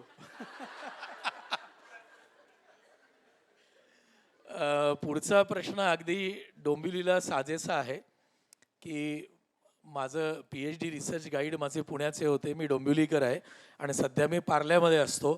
त्या अँगलचा प्रश्न आहे, कधी तुम्हाला शाळेची शाखा काढावी असं वाटलं का? पुण्यात सदाशिव पेठेत, कोथरूडला, किंवा अगदी पुण्यात नाही तर विलेपार्ले पूर्व, असं वाटलं का? लोक वाट बघतायत. नाही, काय होतं की शाळा म्हणजे फक्त बिल्डिंग वगैरे नाही. शाळेसाठी सर्वात मुख्य भाग असतो जास्तीत जास्त चांगलं शिक्षक असणं. त्यामुळे आत्तापर्यंत म्हणजे आपल्याकडे 2-3 ठिकाणावरून ऑफर आले होते. हाऊसिंग कॉम्प्लेक्स येतात की नाही, बदलापूर किंवा उंबरली साईडला, की तुम्ही आमच्या इकडे ब्रांच करा, पाहिजे तसं तुम्हाला करून देऊ. पण शाळा ज्या आहेत, हल्ली काय होतं की आमच्याकडे जे आत्ता जे आहेत सगळेजण, आम्ही एकत्र टीम जाऊ शिकवणारे वगैरे, म्हणजे मी शिकवत नाही पण बाकीच्यांचं काय शिकवतात ते जरा बघण्याचा प्रयत्न करतो. ही आमची टीम चांगली आहे, अशी टीम सगळीकडे मिळेल असं काही नाही. आणि आता असं झालं की नवीन नवीन जी माणसं येतात की नाही, ती माणसं तेवढी ह्या क्षेत्रात एक ज्याला म्हणतात ना की समर्पित किंवा डेडिकेशनने काम करणारी माणसं आता कमी मिळतात. किंवा हाऊसिंग किंवा दुसरीकडे कुठे जर आपण गेलो तर त्या तिथे येणारा जो माणूस असतो तो फक्त तेवढ्या वेळापुरता त्या शाळेशी असतो. आता आमच्याकडची सगळीच माणसं शाळेमध्ये फुल्ली इन्व्हॉल्व असतात. अर्थात त्याच्यात एक भाग असा असेल की सर काय म्हणतील म्हणून इन्व्हॉल्व असू शकतील, की सगळीकडे लक्ष असतं त्यामुळे. पण काय होतं की तेवढी माणसं चांगली मिळत नाहीत बाहेर, किंवा मिळू शकत नाहीत असं माझं मत झालं आहे. की जे आम्ही बघतो की नाही, पूर्वीसारखे चांगले डेडिकेटेड शिक्षक आता मिळत नाहीत. आता येतात ते फक्त बस मी BEd केलं किंवा MAd केलं एवढं शिकवीन, ह्याच्या पलीकडे जाऊन मुलांमध्ये इन्व्हॉल्व होणारी जी माणसं असतात की नाही, की शिक्षक चांगलं होऊ शकतात, ती कमी मिळतात. आणि हे बाहेर मिळत नाही. पण जर पुढे मागे असं कधी झालं तर तसं विचार करायला काही हरकत नाही, पण तो कसा ग्राउंड लेवलपासून सगळा करायला लागेल. कारण आपण जर तसं ठरवलं तर पार्ले किंवा कोथरूड आपल्या शाळेसाठी सुपीक भूमी आहे. तिथे आमदार पराग अळवणींना दादांनी सांगितलं तर पार्ल्यामध्ये विद्यानिकेतन सहज चालू होऊ शकतं. पण आमच्या आत्ताच्या टीचर सगळ्या पार्लेला शिफ्ट होणार नाहीत ना. नाही, पार्ल्यात मिळतील ना. पार्ल्याला आमच्या ट्रस्टचं रजिस्टर्ड ऑफिस आहे आणि पार्ल्याला माझ्या बऱ्यापैकी चांगली आहे, परिचय स्नेह वगैरे आहे. पण पार्ल्याला देखील पूर्वीसारखं आता ज्याला म्हणतात ना मिळत नाहीत ह्या क्षेत्रात काम करणारी माणसं. बरीच शिकलेली माणसं असतात पण एक इन्व्हॉल्व होऊन शिकवणारी माणसं कमी मिळतात. म्हणून तरी डोंबिवलीचा माणूस बोलवला बहुतेक. हो, हे गोष्ट आहेच. हे डॉक्टरांना म्हणून तर त्याने तिकडे नेलेलं आहे. सर, पुस्तक प्रदर्शन, झाडाला राखी बांधून राखी पौर्णिमा साजरी करणं, वाढदिवसाला मुलांना ओवाळणं, अशा अनेक भारतीय संस्कृतीला साजेशा योजना आणि कल्पना राबवताना आधुनिक पालक, ज्याला आपण आणि मुलं जेन झी म्हणतो ना आता, तर अशा प्रकारची मुलं किंवा त्यांचे पालक हा कसा काय प्रतिसाद देतात? काय होतं की प्रत्येक जणाची काहीतरी मतं असतात अगोदर आलेली, पण त्यांना जर तुम्ही व्यवस्थितरित्या समजून सांगितलं ना की हे असं का करतोय आपण, तर फारसा काही प्रश्न येत नाही. आणि बरीचशी आपली मुलं जी असतात ते ज्युनियर KG पासून आलेली असतात आणि मुलांबरोबर त्या पालकांचंही प्रबोधन चालू असतं. पूर्वी कधी कधी काय व्हायचं की पालक घाईघाईत वगैरे असले की हाफपॅन्टमध्ये पण यायचे शाळेत, पण त्यांना आम्ही गेटच्या आत कधी घेतले नाही. त्यांना सांगितलं हाफपॅन्टमधली मुलं 7वीपर्यंत असतात. म्हणजे हे असतं की कुठे तुम्ही कसं जाताय, फॉर्मल कसं वागायला पाहिजे, हे सगळं सांगायला लागतं. आणि माझ्या मते ह्याच्यात काही कठीण नसतं. तुम्ही एकदा जर व्यवस्थित सांगत गेलात, आणि कधी कधी मुलं पण पालकांचं बौद्धिक घेतात की असं नाही. आणि आता मोठी मुलं हल्ली काय करतात, त्यांच्या इंटरेस्टचा किंवा याचा प्रश्न आला तर पालकांना पेरेंट्स व्हिजिट डेला येऊन देत नाहीत. असं होतं. म्हणजे आम्ही त्यांना म्हणतो की तुम्ही NOC आणले का आज व्हिजिटला येताना. 9वी-10वीच्या मुलांना जास्त प्रश्न असतो. सर, विद्यानिकेतनचे अनेक विद्यार्थी सैन्य दलामध्ये गेले, डॉक्टर झाले, वकील झाले, CA किंवा कॉर्पोरेट गुरु देखील झाले. परदेशात देशात ते कुठेही असले तरी तुमच्या आणि शाळेच्या ते कायम संपर्कात असतात. त्या ऋणानुबंधांबद्दल काहीतरी सांगा.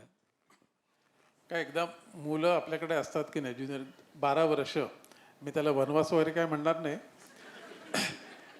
सीतामाईला कदाचित तिथल्या त्या राक्षसणींची आठवण राहिली नसेल, पण आमच्या मुलांना आमच्या छडीची आठवण राहते. हा भाग एक विनोदाचा सोडला तरी दुसरं असं असतं की मुलं जरी 10वी पास होऊन गेली तरी त्यांचं वाढदिवस ज्या दिवशी असतात त्या दिवशी मी त्यांना नक्कीच काहीतरी मेसेज करतो. लग्नाच्या वेळेला पण, आता बरेच जण लग्न झालेले असतात त्यावेळेला एक टचमध्ये आपण असतो. आणि दुसरं असं असतं की घारं हिंडते आकाशी चित्त तिचे पिल्लापाशी म्हणतात ना, की आमची मुलं काय करतायत ह्याच्यावर आमचं डायरेक्टली किंवा इनडायरेक्टली असतं. किंवा आता आमच्या शाळेतली पुढे जाऊन कॉलेजमध्ये पण नंतर लग्न केलेली मुलं पण येतात. काय डॉक्टर मिहीर आणि रिचा, अशी मुलं आम्हाला हे माहिती असतं आधी की काय काय कुठे कुठे चाललेलं आहे. त्यामुळे मुलांना माहिती आहे की एक कनेक्टिंग जे असतं की नाही, आणि मुलं वेगवेगळ्या क्षेत्रात जात आहेत. आता आज इथे श्रीहर्ष आलाय. श्रीहर्ष, तू मला वाटतं सिप्लामध्ये आहेस ना, ह्याच्याशिवाय, आणि चांगला मला वाटतं हिज डुईंग क्वाईट वेल. बरीचशी मुलं बाहेर आहेत आपली, त्याच्याशिवाय सैन्यामध्ये चांगल्या पोस्टला आहेत. आत्ता डोंबिवलीचा न्यूरोसर्जन आहे, तो आपलाच विद्यार्थी आहे अभिजित. किंवा आता सुदीप गांधी इथे आलेला आहे. ब्रिक्सचं मला वाटतं त्याने हे केलं होतं ना रे, लोगो त्याने केलेला होता. त्याच्यानंतर राजदत्त रानडे म्हणून मुलगा आहे की जो नेक्सॉनचं वगैरे सगळं डिझायनिंग त्याचंच आहे. किंवा रिलायन्सचं पण त्याचंच सगळं आहे, अमूलचं त्याचं आहे. बरीचशी मुलं वेगवेगळ्या प्रकारे चांगलं काहीतरी करत असतात. आमचं एवढंच म्हणणं असतं की तुम्ही ज्या क्षेत्रात जाल त्या क्षेत्रामध्ये समाजासाठी काहीतरी करा. पर्टिक्युलरली मेडिकल प्रोफेशनसाठी मुलं कधी कधी म्हणतात सर एकदा या ना.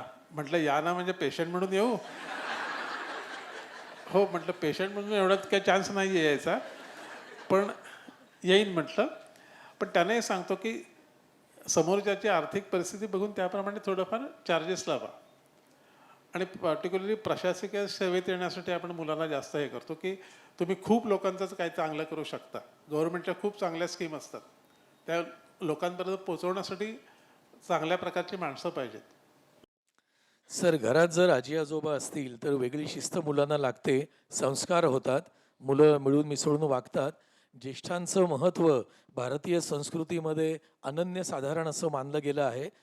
विद्यानिकेतनमध्ये आजी आजोबा संमेलन हे घेतलं जातं, ते बाकी कुठेही घेतलं जात नाही. किंबहुना तुमची संकल्पना आहे, त्याबद्दल काय सांगाल? नाही, बरेच वेळा तुम्ही बघाल की स्टॉपवर जर बघितलं ना तर सिनियर सिटीजन जे असतात ते मुलांना घेऊन आलेले असतात. अर्थात आया पण असतात. मुलं स्टॉपवरनं घरी, म्हणजे गाडी जरी निघून गेली बस, तरी बाकी त्यांचं गप्पाष्टक चालू असतं, हा भाग सोडून द्या. पण आजी आजोबा खूप मोठ्या प्रमाणावर असतात. आणि ह्या मंडळींना त्यांच्यात खूप टॅलेंट्स असतात बऱ्याच वेळेला, की त्याला स्कोप, म्हणजे मी रिटायर झालो म्हटल्यानंतर मी काही करत नाही अशी जी भावना असते तसं नाही. त्यांच्यामध्ये एकतर म्हणजे आम्ही तर मध्ये काही आजी मंडळी जी होती ती आम्ही ऑब्झर्वेशनला पण बोलवली होती. गणित चांगले शिकवणारे असतात, इंग्लिश चांगले शिकवणारे असतात, की तुमच्यामध्ये तुम्ही 60 झाले किंवा म्हणजे तुम्ही रिटायर होऊ नका, तुमच्या आतले जे आहेत. आणि त्याच्यासाठी म्हणून मग एकत्र येण्याचं सुरू केलं की समवयस्के सगळी जण एकत्र येत आहेत. आणि चांगल्या चांगल्या प्रकारे खेळ वगैरे, म्हणजे फिटनेस वगैरे चांगला असतो.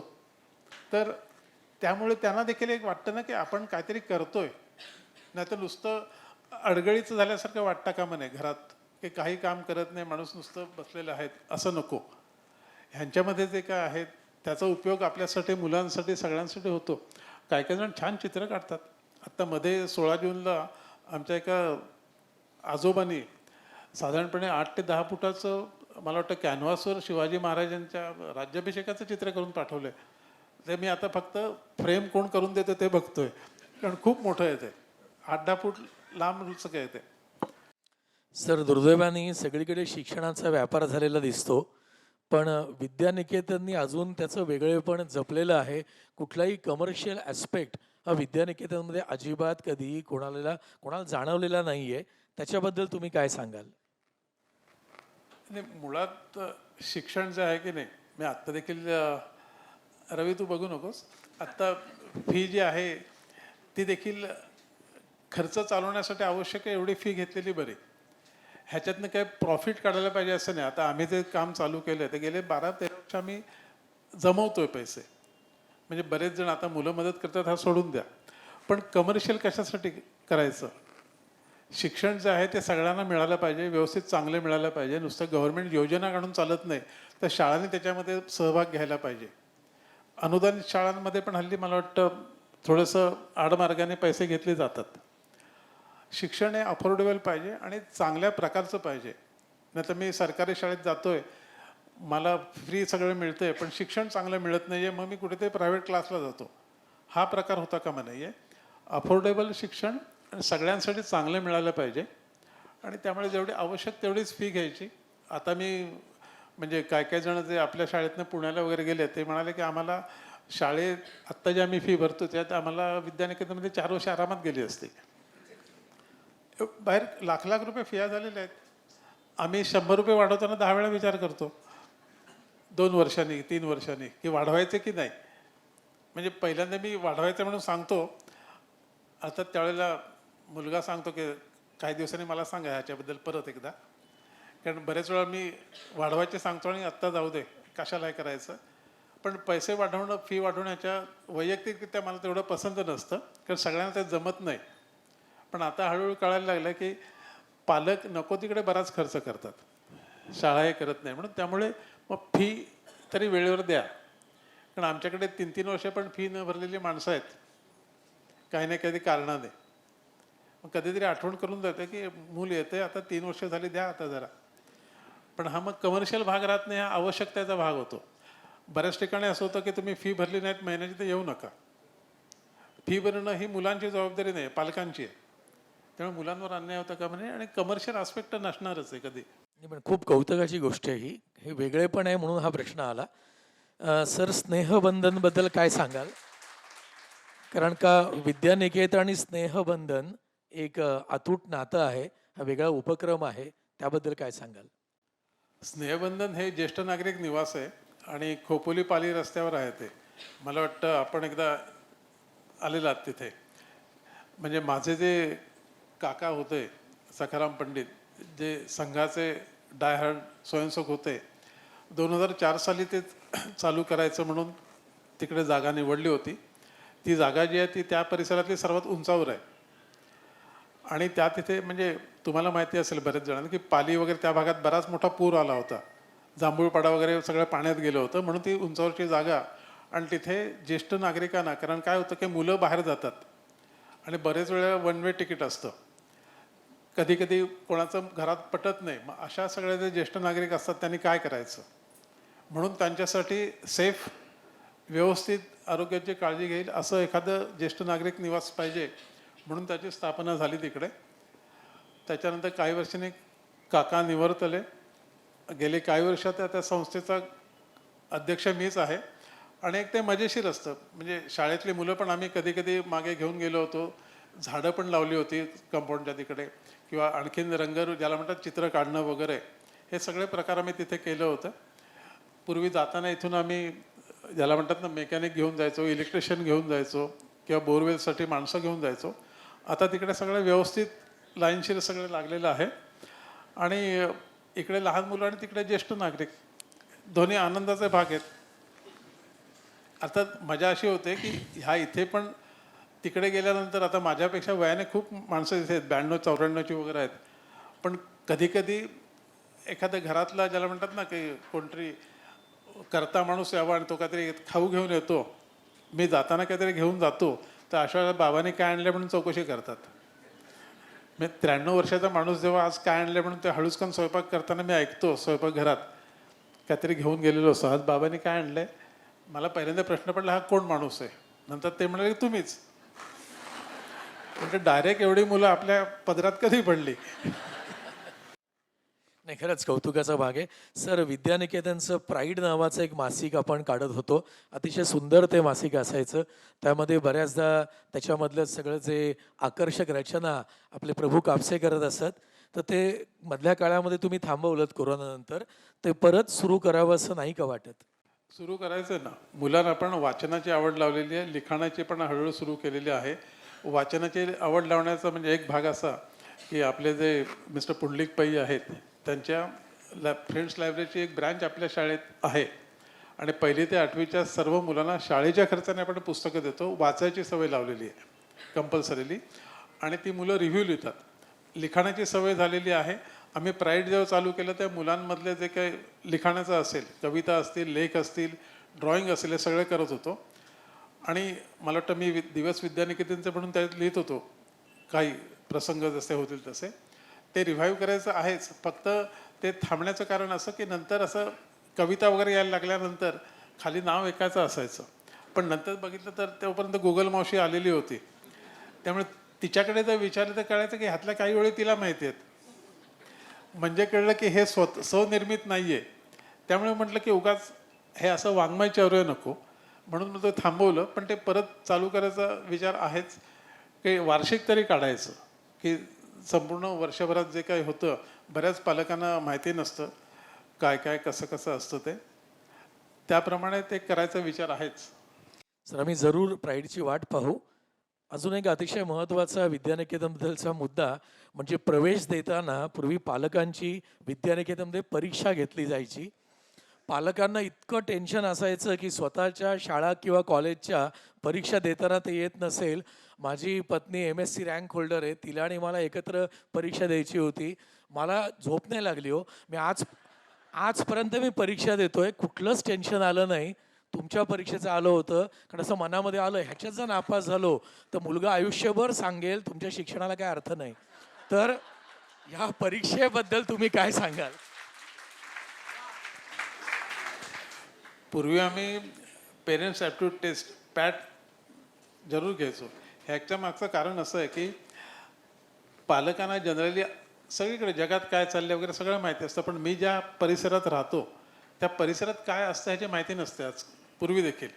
दुसरी गोष्ट अशी की तुम्ही जेव्हा मुलांना ज्याला म्हणतात की सगळं तुला यायला पाहिजे म्हणतात, तेव्हा तुम्हाला बऱ्याच गोष्टींची काय माहिती आहे.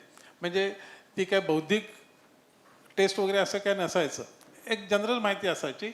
पण बऱ्याच जणांचा अपेक्षाभंग त्यातनं झालेला असायचा की मोस्ट लाईकली क्वेश्चन तयार करून जावं आणि वेगळंच काहीतरी यावं असा प्रकार त्यातला व्हायचा बऱ्याच वेळेला. आणि दुसरी गोष्ट अशी की ते काय काय प्रश्न असायचे की मला आठवतं ते एकदा एक डॉक्टरना मिळाली नव्हती आणि त्यांच्याकडे जो पेशंट घेऊन जायचा त्या रिक्षावाल्याला मिळालेली होती. त्यामुळे ते येऊन म्हणाले की त्या रिक्षावाल्याला मिळाली, मला मिळाली नाही. म्हटलं पेपर काढून दाखवू का, म्हणजे बघा का दिली आहे ती.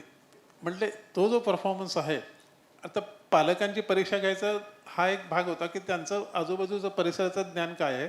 दुसरा भाग असा होता की तुमच्याकडे 180 किंवा 190 जागा असतात आणि 300च्या आसपास जर असले तर कुठल्या बेसवर द्यायचे हा एक प्रश्न येतो.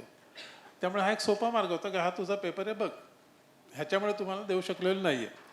आता गेले काही वर्ष आपण ऑनलाईन रजिस्ट्रेशन चालू केलेलं आहे आणि आता ते पॅट नाही आहे. आपण मुलांनाही बघत नाही, फक्त फॉर्म व्यवस्थित हे करा. कारण परत आजही ॲडमिशनचा तोच प्रकार आहे. आत्ता देखील 2026चे ॲडमिशन चालू झालेले आहेत. मला वाटतं 180 सीट असतील आणि 250-300च्या आसपास रजिस्ट्रेशन झालेलं आहे. अजून 1 महिनाभर आहे. त्यामुळे हा प्रकार येतो. आणि पॅटला पहिली बॅच मला वाटतं 87ची होती, पण त्यावेळेला त्याने खूप चांगला पेपर लिहिला होता बरेच जणांनी. म्हणजे ते मला बॅच आठवते, म्हणजे अभिजित कुलकर्णी वगैरे ना, ते सगळी बॅच आठवत, आदित्य बंगाली वगैरे सगळी मंडळी चांगले पेपर लिहिले होते. कारण मला आठवतंय माझ्या परीक्षेत एक प्रश्न होता, डोंबिवलीत पोलीस स्टेशन्स किती आहेत, आणि मी मोजत होतो आणि बायको म्हणते पटकन मोजा, वेळ संपत आली आहे. तर असं ते प्रश्न असे गुगली असायचे, टेन्शन यायचं एकदम. नाही, म्हणून म्हटलं ना की मोस्ट लाईकली प्रश्न टाकायचेच नाहीत. की कधी कधी काय होतं की तयारी करून जातात आणि ऐन वेळेला अरे हा आलाच नाहीये. माणसाने ज्याला म्हणतात ना की आपण जिथे आहोत ना, अलर्टनेस जो नाही ना, हल्ली आपल्याकडे आणखीन कमी झालं की मी राहतोय माझ्या आजूबाजूला काय आहे ह्याची माहिती नसते. म्हणजे ह्याच्यावरनं एक असं आलं की आता मोठमोठ्या सोसायटी असतात, ब्लॉक्स असतात. एका सोसायटीत असं झालं होतं की ज्येष्ठ नागरिक 2 दिवस नो मोर, पण कोणाला कळलं नव्हतं कारण काही कॉन्टॅक्टच नाही आहे. तसे प्रकार म्हणजे पूर्वीची सिस्टम होती, चाल टाईप होती की काय कोणाला ते माहिती असतं. आता नो बडी इज बॉदर्ड की बाजूला काय आहे, समोर काय चाललंय, किंवा समोर मुलं जर काही चुकीचं करत असलं तर मी कसं त्याला बोलू, त्याचे पालक मलाच ओरडतील. ह्या नको त्या भीत्या होतात, त्यापेक्षा पालकांना थोडंसं ठोस व्हायला पाहिजे. पोलीस स्टेशनचाच प्रश्न विचारला होता का? सर, सध्याच्या शैक्षणिक परिस्थितीबद्दल तुमचं काय मत आहे? कारण का हल्ली असं झालेलं आहे की मार्क्स खूपच मिळतात. म्हणजे आमचा अनुभव असतो की 90, 95, 100% पण मिळतात, आणि मुलांना एक वेगळाच कॉन्फिडन्स येतो, पालकांना कॉन्फिडन्स येतो, आणि नंतर मग कॉलेजला आल्यानंतर असं कळतं की याला काही कळत नाही आहे तसं. तर त्यामुळे जे एकंदर झालेले ऑब्जेक्टिव्ह टाईपची प्रश्न किंवा त्या प्रकारचा अभ्यास किंवा लाईकली क्वेश्चन्स असणं, सिलेबस कमी होणं, आणि एकंदर शिकवणाऱ्यांनी सुद्धा त्या विषयामध्ये रस न घेणं, एकंदर जी परिस्थिती आहे त्याबद्दल तुम्ही अनुभवी व्यक्ती म्हणून तुम्हाला काय वाटतं? सध्याचे जे मार्क असे फुगलेले दिसत आहेत की नाही, त्याच्यामध्ये बराचसा हिस्सा दुर्दैवाने बऱ्याच वेळा शाळांचा असतो. इंटरनल मार्क जे असतात की नाही, ती खिरापत वाटल्यासारखे बऱ्याच वेळा वाटले जातात. दुसरी गोष्ट अशी की काय काय वेळेला हे जे एक्स्ट्रा करिक्युलर मार्क असतात 10-15, ते फक्त त्याच्यासाठी मुलं सर्टिफिकेट देतात. आता बेस्ट ऑफ 5 जेव्हा चालू झालं 2010 साली, तेव्हा आमच्या शाळेची एकच विद्यार्थिनी महाराष्ट्रात होती बेस्ट ऑफ 5 वाली आपल्या शाळेची. यंदा 211 लोक आहेत, आणि ह्यातले बरेच जण, तिला मी विचारलं होतं की अंकिता, तू फेन्सिंगचे मार्क मिळालेत, तू आयुष्यात कधी धुण्याची काठी हातात धरली होतीस का? फेन्सिंग करून तिला 15 मार्क मिळाले. म्हणजे बेस्ट ऑफ 5चा एक मोठा ॲडव्हान्टेज असतो की तेवढेच घेऊन तुम्ही हे करता. हल्ली पेपर तपासण्याची जी पद्धत आहे ना, ती पण खूपच मोकळी आहे, लिबरल आहे खूप. म्हणजे आमचे बरीच मंडळी जी आहेत 10वीची वगैरे, हे सगळे मॉडरेटर आहेत. त्यांच्याकडे ते पेपर इतर टीचर घेऊन येतात ना दुसऱ्या शाळांमधले, कधी कधी कसे तपासले जातात, म्हणजे असे शिक्षक त्या शाळेत, हे दुर्दैव असं वाटायला लागतं. मला वाटतं एकदा तर असं झालं होतं की 4 मार्काच्या प्रश्नाला त्या तिकडून येणाऱ्यांनी 5 मार्क देऊन टाकले होते. आणि बोर्डाचंही मला वाटतं की अर्धा वगैरे देत जाऊ नका, अर्ध्याचा 1 करा. मग ते हळूहळू सगळे वाढतच जातात. 0 मार्क पण मला वाटतं देता येत नाहीत. काय झालं आहे की सिस्टीम जी आहे की नाही, की CBSEला बरेचसे मार्क मिळतात, म्हणून आपणही मार्क कसे वाढता येतील हा प्रकार सुरू झालेला आहे. आणि ऑब्जेक्टिव्हमुळे मुलांना संपूर्ण वाचायचं वगैरे ज्याला म्हणतात त्या विषयाची माहिती घ्यायचे ज्ञान नाही. आपल्या शाळेमध्ये संपूर्ण वर्षाचा अभ्यासक्रम असतो परीक्षेला, जे काय शिकवलेलं ते. त्यामुळे 10वीला आपल्या मुलांना काही त्रास होत नाही. पण बरेच वेळेला मुलांना ती सेमिस्टरची सवय लागते ना. परत सरकार देखील, म्हणजे शिक्षण विभाग जो आहे तो मुलांना थोडंसं मानसिकदृष्ट्या देखील थोडंसं कमकुवत करतो. की पूर्वी 100 मार्काचा प्रश्न, 100 मार्काचा पेपर 3 तासात व्हायचा. आता तो 80 मार्काचा झाला आहे. 20 मार्क शाळा देते आणि 40-40 मार्कासाठी तुम्हाला 2-2 तास देतात. म्हणजे 80 मार्कासाठी 4 तास तुम्हाला मिळतात. ह्याला काही अर्थ नाही आणि त्याला कुठलं लॉजिक नाही आहे. आणि दुसरं म्हणजे नवीन नवीन प्रयोग चालूच आहेत, त्याला काही अर्थच राहत नाही आहे. मध्ये पहिलीची शाळा 9 वाजल्यानंतर चालू करा, पालकांचा विचार नाही. त्यामुळे आपण जे शेवटची ओळ टाकले होते ना, मावशी जगो, की बोर्डरूम टाईप जनरल जे असतात ना, की त्यांना वास्तवाचं भान काही नसतं, पुस्तके फक्त असतं, तसं व्हायला लागलेलं आहे. माझ्या मते सुधीरभाऊ जोशींनंतर आपल्याला चांगला शिक्षण विभाग सांभाळणारा माणूस नाही मिळालेला. विनोदजी तावडे होते, पण पुढे नंतर चित्र अगदीच मजेशीर झालेलं होतं आणि आता तर काय बोलायचंच नाही. शेवटचे 2 प्रश्न आहेत. कारण आपल्याला टोल वाजण्याची किंवा बेल वाजण्याची सवय आहे. आपल्याला भान आहे, दोघंही आपण शिक्षण क्षेत्रातले आहोत. विद्यानिकेतन हा एक ब्रँड आहे. पालकांना 10वी नंतरही आपली मुलं विद्यानिकेतनमध्येच राहावीत असं वाटतं. तर या पुढच्या काळामध्ये Vidyaniketan college of commerce and management किंवा विद्यानिकेतन कॉलेज ऑफ सायन्स असं काही सुरू करण्याचा प्लॅन आहे का? तुम्ही डहाणूकरमधून कधी रिटायर होत आहे?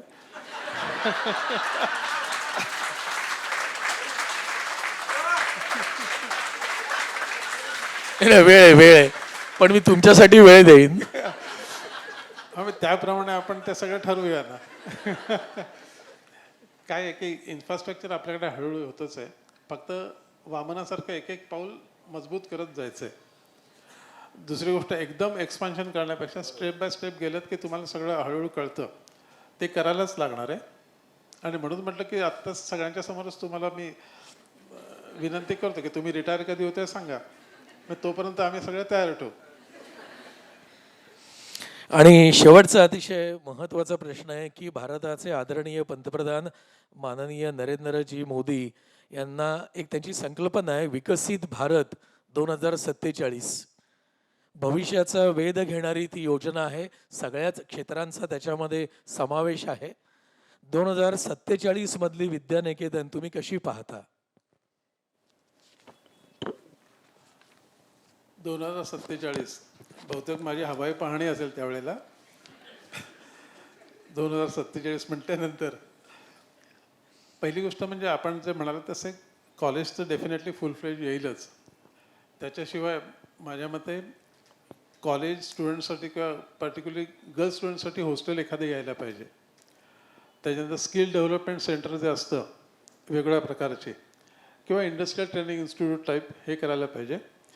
आणि सिव्हिल सर्व्हिसेसमध्ये ट्रेन करण्यासाठी मुलं जशी आपली आत्ता ठाण्याला इन्स्टिट्यूट आहे त्या प्रकारच्या संस्था किंवा तसे एखादी ब्रांच चालू केली तर मुलांना त्याचा फायदा होऊ शकतो. हे आहेच. आणि 2047 2025 म्हणून म्हटलं की मला हवाई पाहणी करायला लागेल. सर, अतिशय छान तुम्ही या प्रश्नांना उत्तर दिली. भारतीय संस्कृतीमध्ये योग, आयुर्वेद आणि फलज्योतिष यानुसार मानवी आयुष्य 120 वर्षांचं मानलं गेलं आहे. आमच्या माहितीनुसार तुम्ही फक्त 78 वर्षांचे तरुण आहात. उपस्थित सर्वांतर्फे, डोंबिवलीकर परिवारातर्फे मी परमेश्वराला प्रार्थना करतो की डोंबिवलीसाठी, विद्यानिकेतनसाठी पुढील 42 वर्ष तुम्हाला उत्तम आरोग्य आणि नवनवीन कल्पना राबवण्याची ऊर्जा मिळत राहो.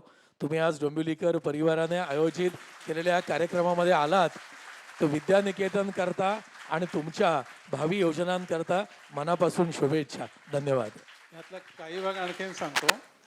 म्हणजे शाळेचंच थोडंसं बऱ्याच जणांना माहिती नसेल. आम्ही मानपाड्याला जेव्हा गेलो तेव्हा रस्ता वगैरे असा बससाठी वगैरे होता. आणि शाळा सुरू झाल्यानंतर एक महिनाभराने आम्ही जेव्हा मी सकाळी लवकर जायचो बघितलं तर शाळेत जो रस्ता जातो की नाही तिथे निवडुंग वय म्हणतात तशी लावलेली होती. तो लावणारा माणूस होता, म्हणाला सर सॉरी, ज्यांनी हा रस्ता माझ्याकडनं घेतला तुमच्याकडे जाण्यासाठी त्याने मला पैसेच दिले नाहीत. त्या दिवशीपासून जवळजवळ महिना ते 1.5 महिना आम्ही मुलं बसची असायची तिकडे आम्ही रस्त्यावर उभी करायचो. प्लॅस्टिकचे कापडं आणलेली होती, HM वगैरे सगळं आम्ही तिकडून सगळं तिकडे घेऊन जायचो. त्याच्यानंतर मग आजूबाजूच्या लोकांना जरा थोडीशी म्हणतात ना की असं काय करायचं म्हणून एकत्र येऊन मग आता जो विद्यानिकेतन मार्ग आहे तो रस्ता आपण मग सगळ्यांनी एकत्र येऊन तो आपण विकत घेतला त्यावेळेला. त्याच्याशिवाय आपण जी स्कूल बस केली, आपला जो युनिफॉर्म आहे गुलाबी आणि काळा हे आयुष्याचे 2 रंग आहेत. पण ह्याचा कधी कधी फायदा असाही झालेला आहे आयडेंटिफाय करायला. 87ला जेव्हा बस सर्व्हिस म्हणजे ॲक्च्युली बस नव्हती त्यावेळेला एक 5 डोअरची जीप होती आणि मुलं वगैरे व्यवस्थित चढली. आणि त्याच्यानंतर थोड्या वेळाने दुसरा एक पालक घेऊन आले, म्हणाले एक मुलगा मी तिकडे जाताना बघितला उतरलेला. आणि त्याच्यानंतर म्हटलं कदाचित तिथे राहत असेल जोशी हायस्कूलच्या इथे वगैरे. आणि नंतर तो मुलगा म्हणजे आम्हाला पलीकडनं मग त्यावेळेला काय मोबाईल नव्हते. मग एक जण साऊथ इंडियन आले, म्हणाले की मेरा बच्चा अभी तक आया नाही आहे. म्हटलं आता हा गेला कुठे. माझ्याबरोबर शामराव नवरे होते म्हणजे विजय नवरे ज्यांना म्हणतो, ज्यांचं आहे नाव. म्हटलं आता बघायचं कुठे, पोलीस स्टेशनला अगोदर सांगायचं नाही. आम्ही तो शोधाशोध चालू केली. आपली जी रेल्वे लाईन आहे की नाही जोशीच्या इथे, पूर्वीचं एक बारका ब्रिज होता मला वाटतं, तिथे जरा गर्दी दिसली आणि एक मुलगा दिसला छोटासा, की जो तोच होता पुष्कराज नायर म्हणून जो होता, रेल्वेचा होता इकडचा. तो नंतर दुबईला गेला पुढे. पण युनिफॉर्मचा असाही आम्हाला उपयोग झालेला आहे बऱ्याच वेळेला, की आम्ही पिकनिक ज्या नेतो की नाही, 1 वर्ष आड असतं की 1 वर्ष गॅदरिंग असतं आणि 1 वर्ष पिकनिक असते. पिकनिकचेही आपण पैसे घेत नाही. याचं एक कारण असं की काय काय जण ते परवडत नाही असं म्हणतात आणि मग उगाच बाकीच्या मुलांना जातात, माझ्या मुलाला का नाही म्हणून शाळा सगळा खर्च करते. पण जसं तुम्ही म्हणालात ना कमर्शियल, तसं पिकनिकच्या स्पॉटच्या इथे देखील बऱ्याच शाळांचे आम्हाला त्याने सांगितलं की शाळा आल्यानंतर आम्ही त्यांना सांगतो की एवढे आहेत, ते मुलांकडनं जास्त घेतात. शिक्षकांसाठी वेगळा मेनू असतो, आपल्याकडे असं काही नसतं, सगळ्यांना एकच मेनू असतो. म्हणजे शिक्षण क्षेत्रामध्ये एवढ्या गडबडी सुरू झालेल्या आहेत, त्याच्यासाठी काहीतरी ठोस उभं हे करायला लागतं. किंवा आपण बरेच वेळ जे स्टँड घेतो सामाजिक, आपण म्हणाल ना बॅनर, ह्याच्यामागे असं असतं की जे होते ते सगळं निमूटपणे बघायचं नाही. आपला जो आहे त्याच्यावरचा विचार, एक मास्तर म्हणून जो आहे, मुलांची चूक दाखवताय मग सामाजिक चूकसुद्धा दाखवा, हा त्याच्यामागचा असतो. आता काल माय मरो आणि मावसे जगो, काल एक CIDचा माणूस येऊन गेला संध्याकाळी, की म्हणाले आम्हाला सांगितलं की काय त्याचं म्हणजे एकंदर रिपोर्ट काय आहे जरा सांगा. म्हणाला हे चांगले लिहिले खूप. म्हटलं त्यांना चहा वगैरे देऊन आम्ही पाठवले. म्हटलं उद्या या जरा, उद्या आहे सभा अशी, ह्या विषयावर म्हटलं नाही आहे, जनरल आहे. किंवा मागे आपण बऱ्याचशा ज्या स्कीम चालू होत्या फ्री, आपण म्हटलं तर ह्याच्यासाठी पैसे कुठून येणार आहेत हे तर सांगायला पाहिजे ना. त्याच्यानंतर तहसीलदार ऑफिसमधनं फोन आला होता की त्या बसवरचा तो बॅनर काढा. बॅनर चांगला आहे, आम्हाला पर्सनली माहिती आहे. मला ते शब्द आठवले, त्या बसवरचा तो बॅनर काढा. आम्ही त्या बसवरचा काढला, दुसऱ्या बसवर लावला. नाही काय आहे, थोडंफार हे करायला लागलंच ते.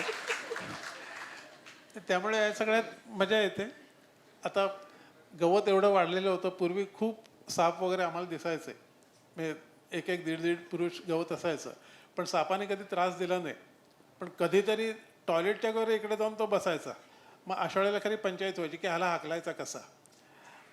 आमच्याकडची 2 माणसं, एक मिस्टर बनगर म्हणून आहेत आणि अतुल आहे, दोघं सापाला घाबरत नाहीत. म्हणजे मी घाबरत नाही, पण शक्यतो आमचे संबंध वाईट होऊ नयेत म्हणून मी पकडत पण नाही. आणि हे सगळं असतंच. सापांना आम्ही पकडून सोडून देतो आणि काही ना काहीतरी चालू, मुलांना हॉबी डेसाठी वगैरे, मुलं पत्तेवर काही ना काहीतरी सगळं चालू असतात की मुलांना त्यांच्यामधलं बाहेर होऊ दे. शाळा म्हणजे फक्त यायचं आणि पुस्तकातलं शिकत बसायचं असं नको. ह्याच्या पलीकडे जे काय आहे ते बघा तुम्ही. आणि ह्याच्याशिवाय आपल्याकडे लर्निंग डिसॅबिलिटी म्हणून पण एक आहे, शैक्षणिक ज्याला म्हणतात ना की थोडंसं वेगळ्या प्रकारे शिकवायला लागतं. आपल्याकडे असं समजवते की गणित आणि सायन्स नाही आलं तर तो खरा नाही काय, पण तसं नसणारी मुलं पण खूप चांगली निघतात आणि तशी झालेली आहेत. त्यामुळे जीवन शिक्षण विद्यामंदिर जे पूर्वी होतं की नाही, त्याचंच थोडंसं मॉडर्न व्हर्शन म्हणता येईल, ते आपलं विद्यानिकेतन आहे. सर मनापासून धन्यवाद. इंटरव्ह्यू घेताना मला पहिल्यांदा असं एक टेन्शन होतं की तुम्ही साक्षात पंडित आहात आणि मी भोळे आहे, तर प्रश्न विचारताना कुठे मी ते चुकणार नाही ना अशी काळजी होती. पण तुम्ही मला सांभाळून घेतलं, मनापासून धन्यवाद. थँक्यू. म्हणजे अत्यंत भोळेपणाने प्रश्न विचारले गेले आणि अत्यंत पंडित्यपूर्ण अशी उत्तरं त्याच्यावर आपल्याला मिळालेली आहे. एकदा जोरदार 2 सरांसाठी आपण टाळ्या वाजव्या. कसं असतं मंडळी, कोणतीही गोष्ट खुलताना जितकी सुंदर दिसते ना, त्याच्यापेक्षा सुंदर ती खुलल्यावर दिसते. मग ती कळी असू दे, एखादी कला असू दे किंवा एखादी सेवा असू दे, ती खुलल्यावर सुंदर दिसते. अशी 40 वर्षाची ही खुललेली सेवा आहे एका शाळेची. मला असं वाटतं एकदा पंडित सरांसाठी जोरदार आपण टाळून त्यांचं स्वागत करू. डोंबिवलीकर कल्चर क्लबतर्फे त्यांना एक मानपत्र आम्ही आता देणार आहोत, पण त्याआधी त्या मानपत्राचं वाचन करणार आहोत. मी भोळे सरांना विनंती करते त्यांनी मानपत्राचं वाचन करावं. डोंबिवलीकर कल्चर क्लब आणि डोंबिवलीकर एक सांस्कृतिक परिवारतर्फे सरांना भावनापत्र देण्यात येत आहे. इथे मानपत्राऐवजी रवींद्र चव्हाण साहेब आणि प्रभू कापसे यांच्या संकल्पनेतून भावनापत्र ही संकल्पना इथे आहे. आदरणीय श्री विवेक पंडित सर, संस्थापक अध्यक्ष विद्यानिकेतन डोंबिवली सर, आपणास आजपर्यंत या 40 वर्षांच्या शिक्षण प्रवाहात किंवा त्याही आधी विविध सन्मानचिन्ह, गौरवचिन्ह आणि मानपत्राने सन्मानित केले गेले आहेच. पण हे आहे आम्हा सर्व विद्यार्थी, पालक आणि आजी आजोबांच्या मनातील भावनापत्र. सर, लहानपणी शांतिनिकेतनबद्दल पुस्तकात वाचले होते, परंतु अगदी तसेच स्वप्नवत विद्यानिकेतन अनुभवणे आमच्या नशिबात आले. डोंबिवलीच्या मातीला उजळवणारा एक स्पर्श म्हणून आपण निमित्त झालात आणि पुढे विद्यानिकेतन हाच जणू त्यांच्या जीवनाचा अर्थ झाला. 1985च्या काळात डोंबिवली वाढत होती. विद्यानिकेतन शाळा मात्र अनोख्या संस्कारात रेंगाळत होती. त्या काळात एका कल्पक डोक्याने विचार केला, मुलांचं शिक्षण असं असावं जिथे उद्याचं खरं भविष्य घडावं. शिस्त म्हणजे शिक्षा नव्हे, तर ती आपल्या मुलांसाठी सवयीची शृंखला ठरावी. हसत खेळत सगळं शिकवायचं, म्हणूनच शिस्त विद्यानिकेतनची ओळख बनली आणि झिरो कट, जय हिंद, शिस्तबद्ध बस, सैनिकी प्रेरणा त्या भोळ्या चेहऱ्यांवर एक निशाणी बनली. विद्यानिकेतन म्हणजे नुसता एक शाळेचा परिसर नव्हे, तर एक संस्कृतीधाम झाला. CR सारख्या संकल्पना प्राथमिक शिक्षणात रुजवून आपण मुलांना मतदानाचं महत्त्व सांगितलं. लोकशाही शिकलो म्हणणाऱ्यांपेक्षा त्या मुलांनी ती जगली, हेच विद्यानिकेतनचे विशेष. झाडाला राखी या अनोख्या संकल्पनेतून आपण आम्हाला वृक्षवल्ली आम्हा सोयरे वनचरे ही शिकवण दिली.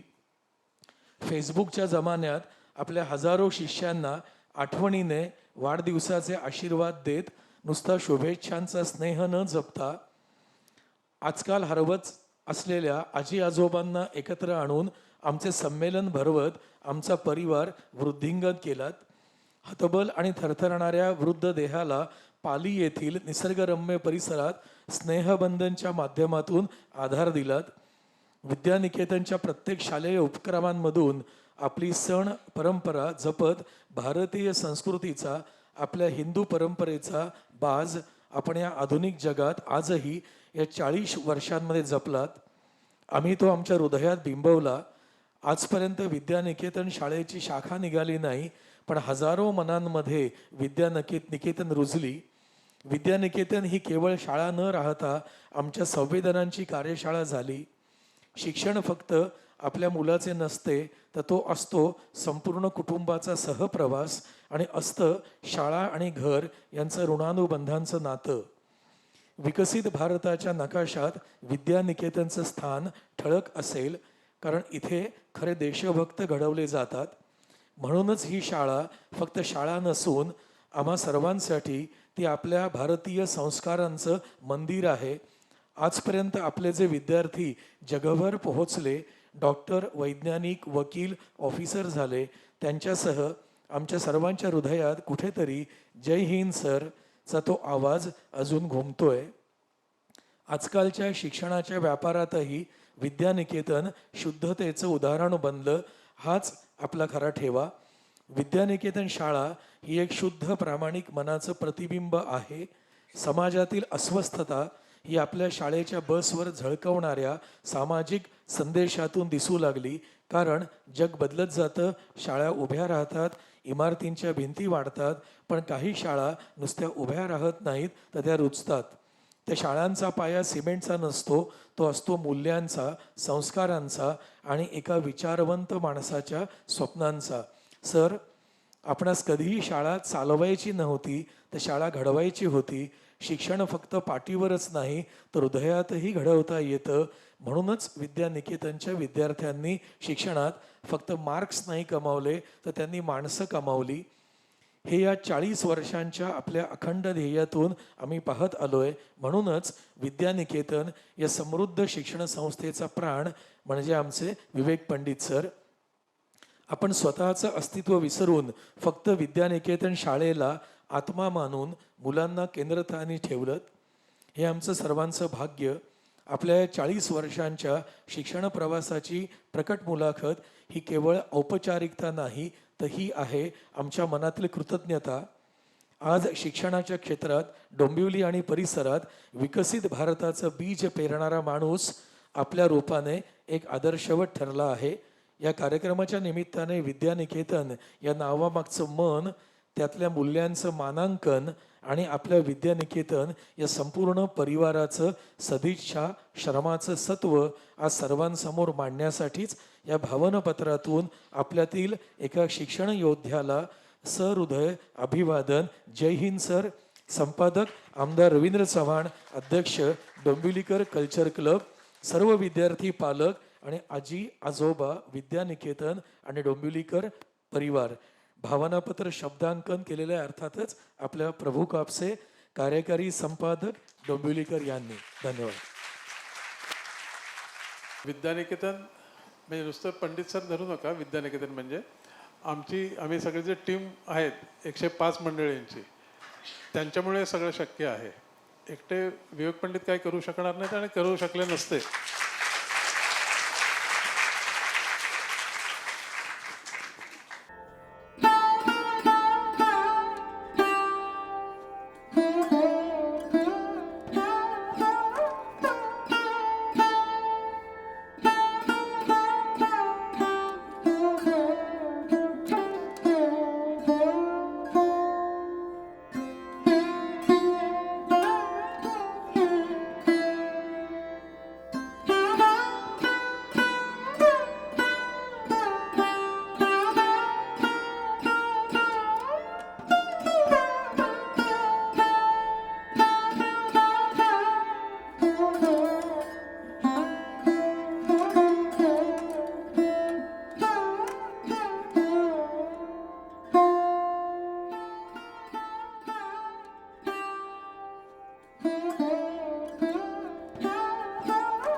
यानंतर आपण भोळे सरांना सुद्धा एक मानपत्र लिहिलं आहे प्रभू सरांनी.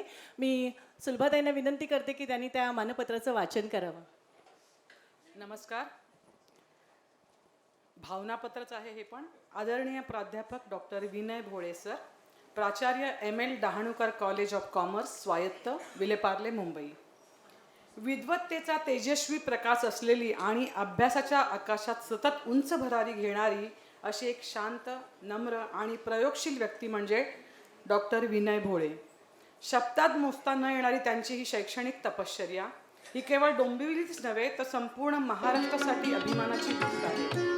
शिक्षणाच्या प्रवासाची सुरुवात एका साध्या क्लासमध्ये शिकवण्यापासून तर ML Dahanukar college of commerce, स्वायत्त, विलेपार्लेचे प्राचार्य असं आहेरची साडी नाही, मायेची साडी आहे. विनय भोळे यांचा लक्षणीय प्रवास. ही वाट फुलांची नव्हती सजलेली, ती होती कष्टांच्या काट्याने नटलेली. पण डॉक्टर भोळे यांनी ज्ञानार्जन करताना प्रत्येक क्षेत्राला एक नवीन संधीचे पान मानले आणि ज्ञानाचे वटवृक्ष रुजवले. आज त्यांच्या नावापुढे अनेक पदव्या असल्या तरी नावात असलेला विनय या शब्दाची प्रचिती त्यांच्या स्वभावातून ठायी ठायी येते. प्रत्येकाच्या यशात आनंद मानणारा, प्रत्येकाच्या प्रश्नात आपलं उत्तर शोधणारा आणि विद्यार्थ्यांच्या यशात आपलं समाधानी स्मित हास्य रुजवणारा एक आदर्श दीपस्तंभ. डॉक्टर श्रीकांत जिचकर यांना आदर्श मानून त्यांनी केवळ शैक्षणिक पातळीवर नव्हे तर सामाजिक क्षेत्रातही आपले उच्चस्थान निर्माण केले. ते आपल्यासाठी नुसते PhD मार्गदर्शक नाहीत, कारण त्यांचं मार्गदर्शन हे केवळ अभ्यासापुरतं मर्यादित नसतं तर जीवनदृष्टी देणारं असतं. डोंबिवलीपासून ते आंतरराष्ट्रीय व्यासपीठापर्यंत उत्तम जाणकार लेखक या नात्याने पालकनीती समजावून सांगणाऱ्या आणि आपल्या ज्ञानाचा प्रसार जागृतीसाठी करणाऱ्या आदरणीय भोळे सरांच्या यशामागे आहे सततचा अभ्यास, निरंतर विचार आणि शुद्ध मूल्यांचं निष्ठावान पालन. त्यांच्या शिस्तप्रियतेत दडलेलं आहे विद्यार्थ्याविषयींचं प्रेम. त्यांच्या हास्यात साठलेलं आहे अनुभवाचं गारूड. सतत शिकणं, सतत शिकवणं आणि सतत नव्याने चिंतन करणं हेच त्यांच्या जीवनाचं सूत्र आहे. डोंबिवलीकर तरुणांना त्यांनी शिक्षणाच्या गाभाऱ्यातून उज्ज्वल भविष्याची दिशा दाखवली. त्या दिशेला घेऊन ते स्वतः एक आदर्श मार्ग म्हणून ठरले आहेत. आज शिक्षण क्षेत्रात नावारूपाला आलेल्या असंख्य विद्यार्थ्यांच्या मनात डॉक्टर विनय भोळे हे नाव आदरानं उच्चारलं जातं. ते त्यांच्या यशामागचा शब्दात न मावणारा गुरु या रूपानेच. समाजासाठी कार्य करताना त्यांनी आपली विद्वत्ता, साधेपणा आणि सदैव हसतमुख असणं हे 3 मंत्र सतत जपले. त्यांचं व्यक्तिमत्व हे कोणत्याही वयाच्या माणसाला आपलंसं वाटावं असं आहे. त्यांना भेटल्यावर तुमच्या हृदयात एक विचार निर्माण होतो, मीही शिकू शकतो, पुढे जाऊ शकतो. आणि हीच त्यांची खरी प्रेरक शक्ती. अशा या विद्वान, विनम्र आणि विलक्षण व्यक्तिमत्वाला डोंबिवलीकर कल्चर क्लब परिवारातर्फे आदरपूर्वक अभिवादन. संपादक आमदार रवींद्र चव्हाण, अध्यक्ष डोंबिवलीकर कल्चर क्लब, भावनापत्र शब्दांकन प्रभू कापसे, कार्यकारी संपादक. धन्यवाद.